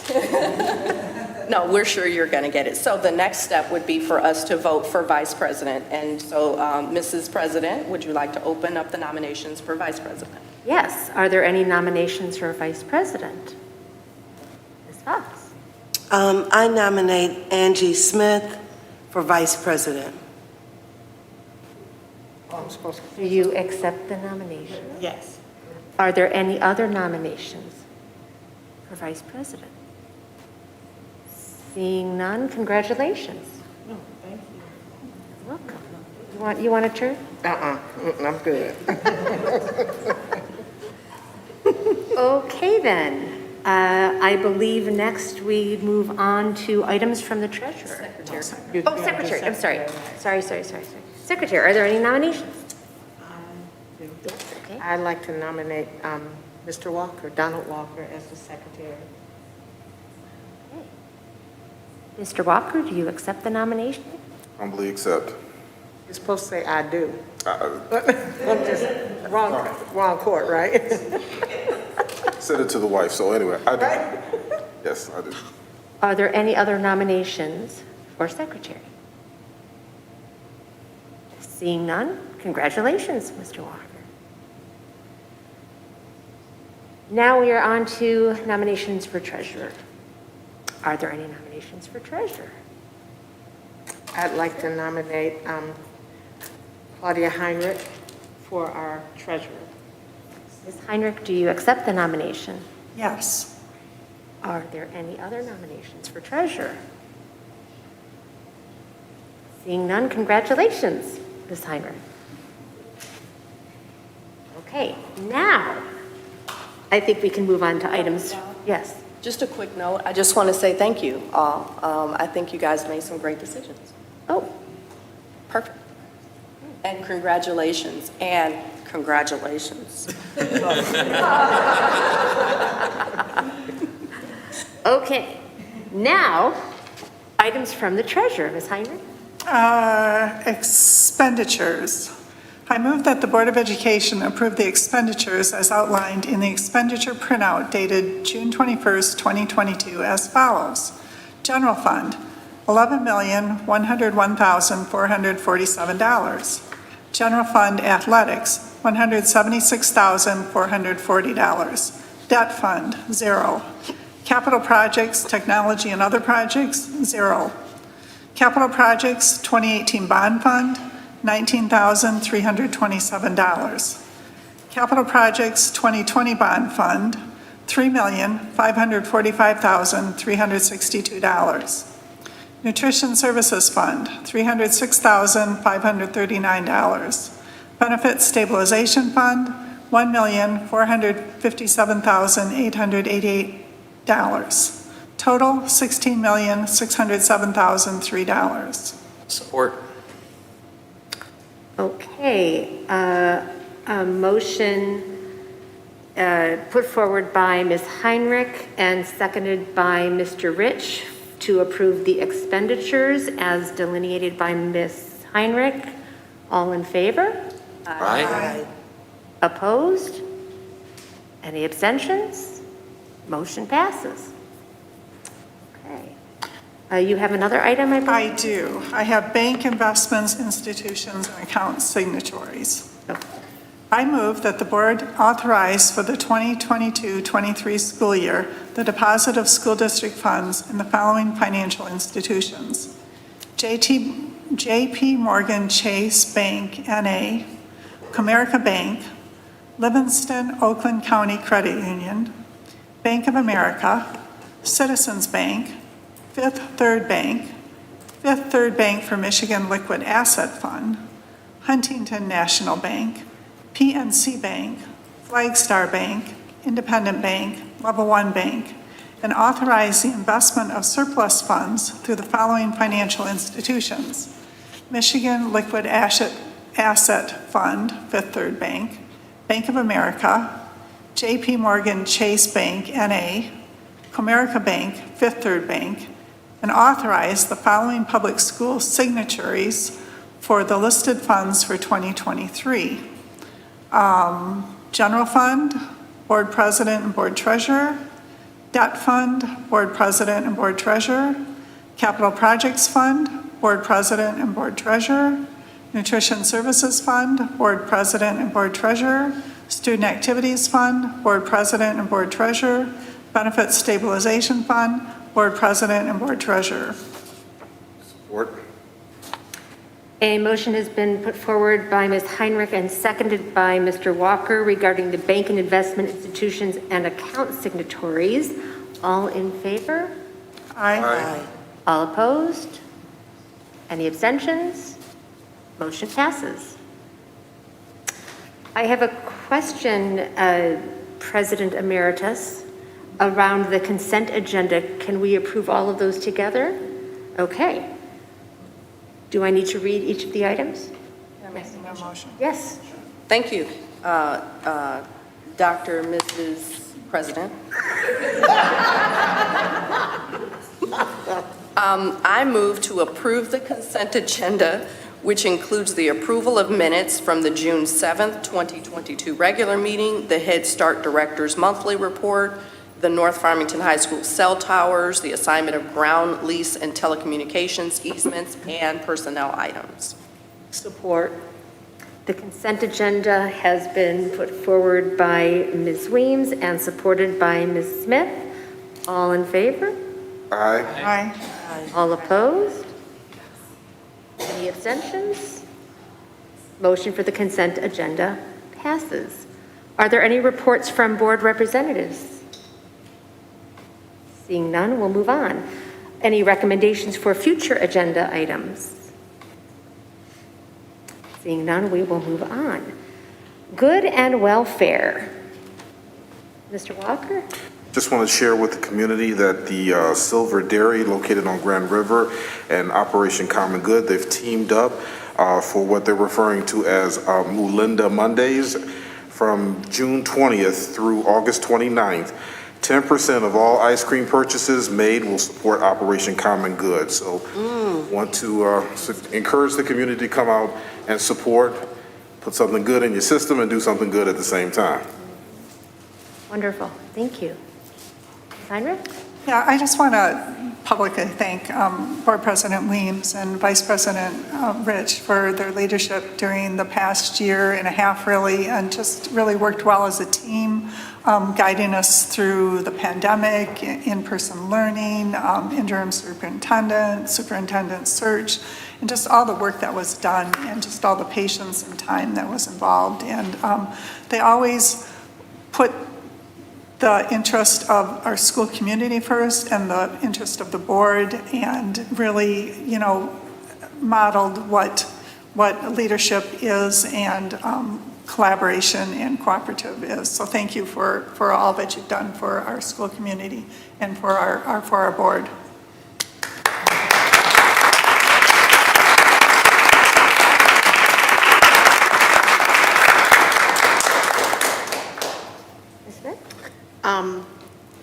For those that celebrated Father's Day, happy belated Father's Day.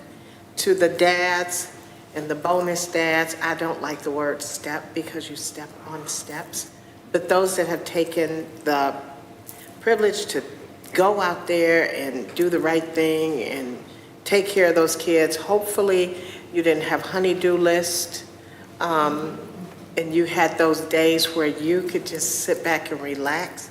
We enjoyed our Juneteenth celebration on Friday, Saturday, and Sunday. We had a great time in the community.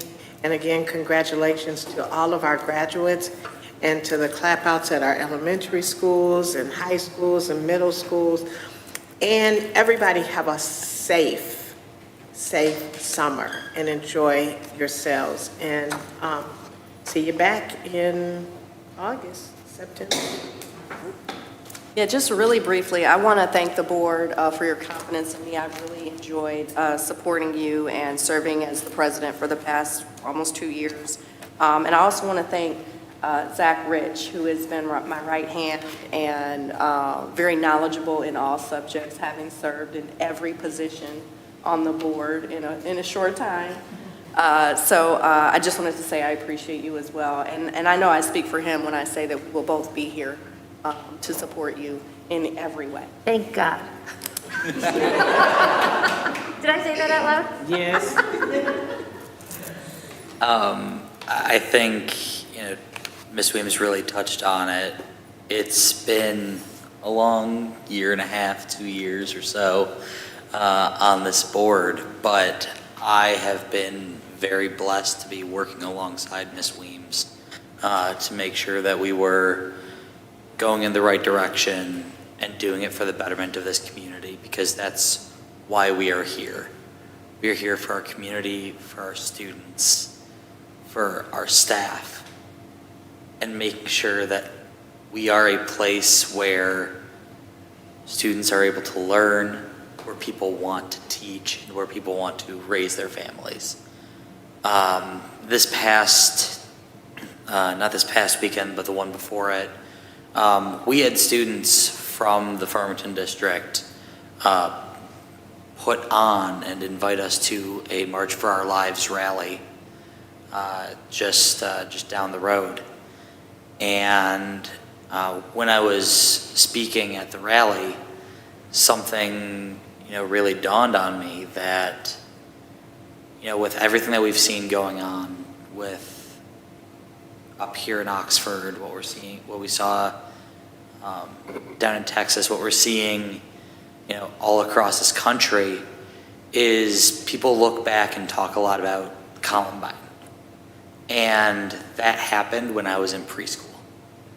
So I don't know public education without that overarching threat of gun violence, where we are, where we are teaching our students what to do in the event of an active shooter, where we need to teach our staffs what to do in that event. And we see this happening over and over. As Dr. Delgado said at the last meeting, this is a societal issue. This is an issue that needs to be addressed and needs to be changed. I know here in our district we are taking steps, and we have taken steps to make sure our students are safe. It also comes down to members in our community fully looking and reflecting on themselves in the situations where, if you have firearms, are you making sure that they are locked up? We've had Officer Clark here talking about safe storage and being able to get equipment from the police department, from the fire department, because what's happened in those places, we never want to have happen here. And as we enter the summer months, while students might not be here in school, there's a lot more free time on people's hands. And so as much as we look forward to this summer break, of relaxing, of being able to replenish and rejuvenate, just please keep an eye out, please be cautious, and please be safe, because what we want more than anything is to see everyone here next school year ready to learn. So thank you all. This has been a long but great school year. We have been making these strides. We are on that right track. I am very excited to see what these new officers bring to the board. This is now the first time since coming onto the board in January 2019 that I'm not an officer, so I'm feeling a little bit lighter. And so everyone, please have a great summer, and we'll see you in August. And I forgot to mention, Youth Career Day with the Police Department will be held on Thursday, June 30th, for students that are 13 to 17 years of age from the Farmington Hills residents. And it starts at 10 a.m. to 2 p.m. Lunch is provided, and it's at the Farmington Hills Police Department. And then we also have Protect, Serve, and Empower, Blue, Red, and You. And it's the first all-female focused workshop. And it's anyone that's interested in a career as a first responder.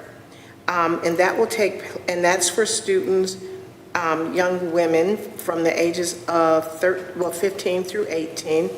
And that will take place Thursday, July 28th, 2022. And that time is from 11 a.m. to 7 p.m. And you can register now. Oh, join the Farmington Hills Police and Fire Departments. And it is free, hands-on event.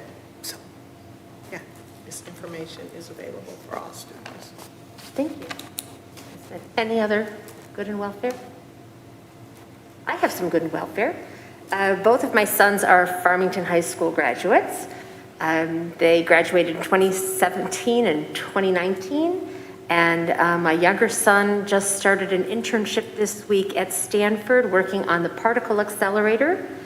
And my older son just signed up for the Marines, and he ships out July 25th. So I'm very proud of both of them, and proud that they are Farmington Public Schools graduates.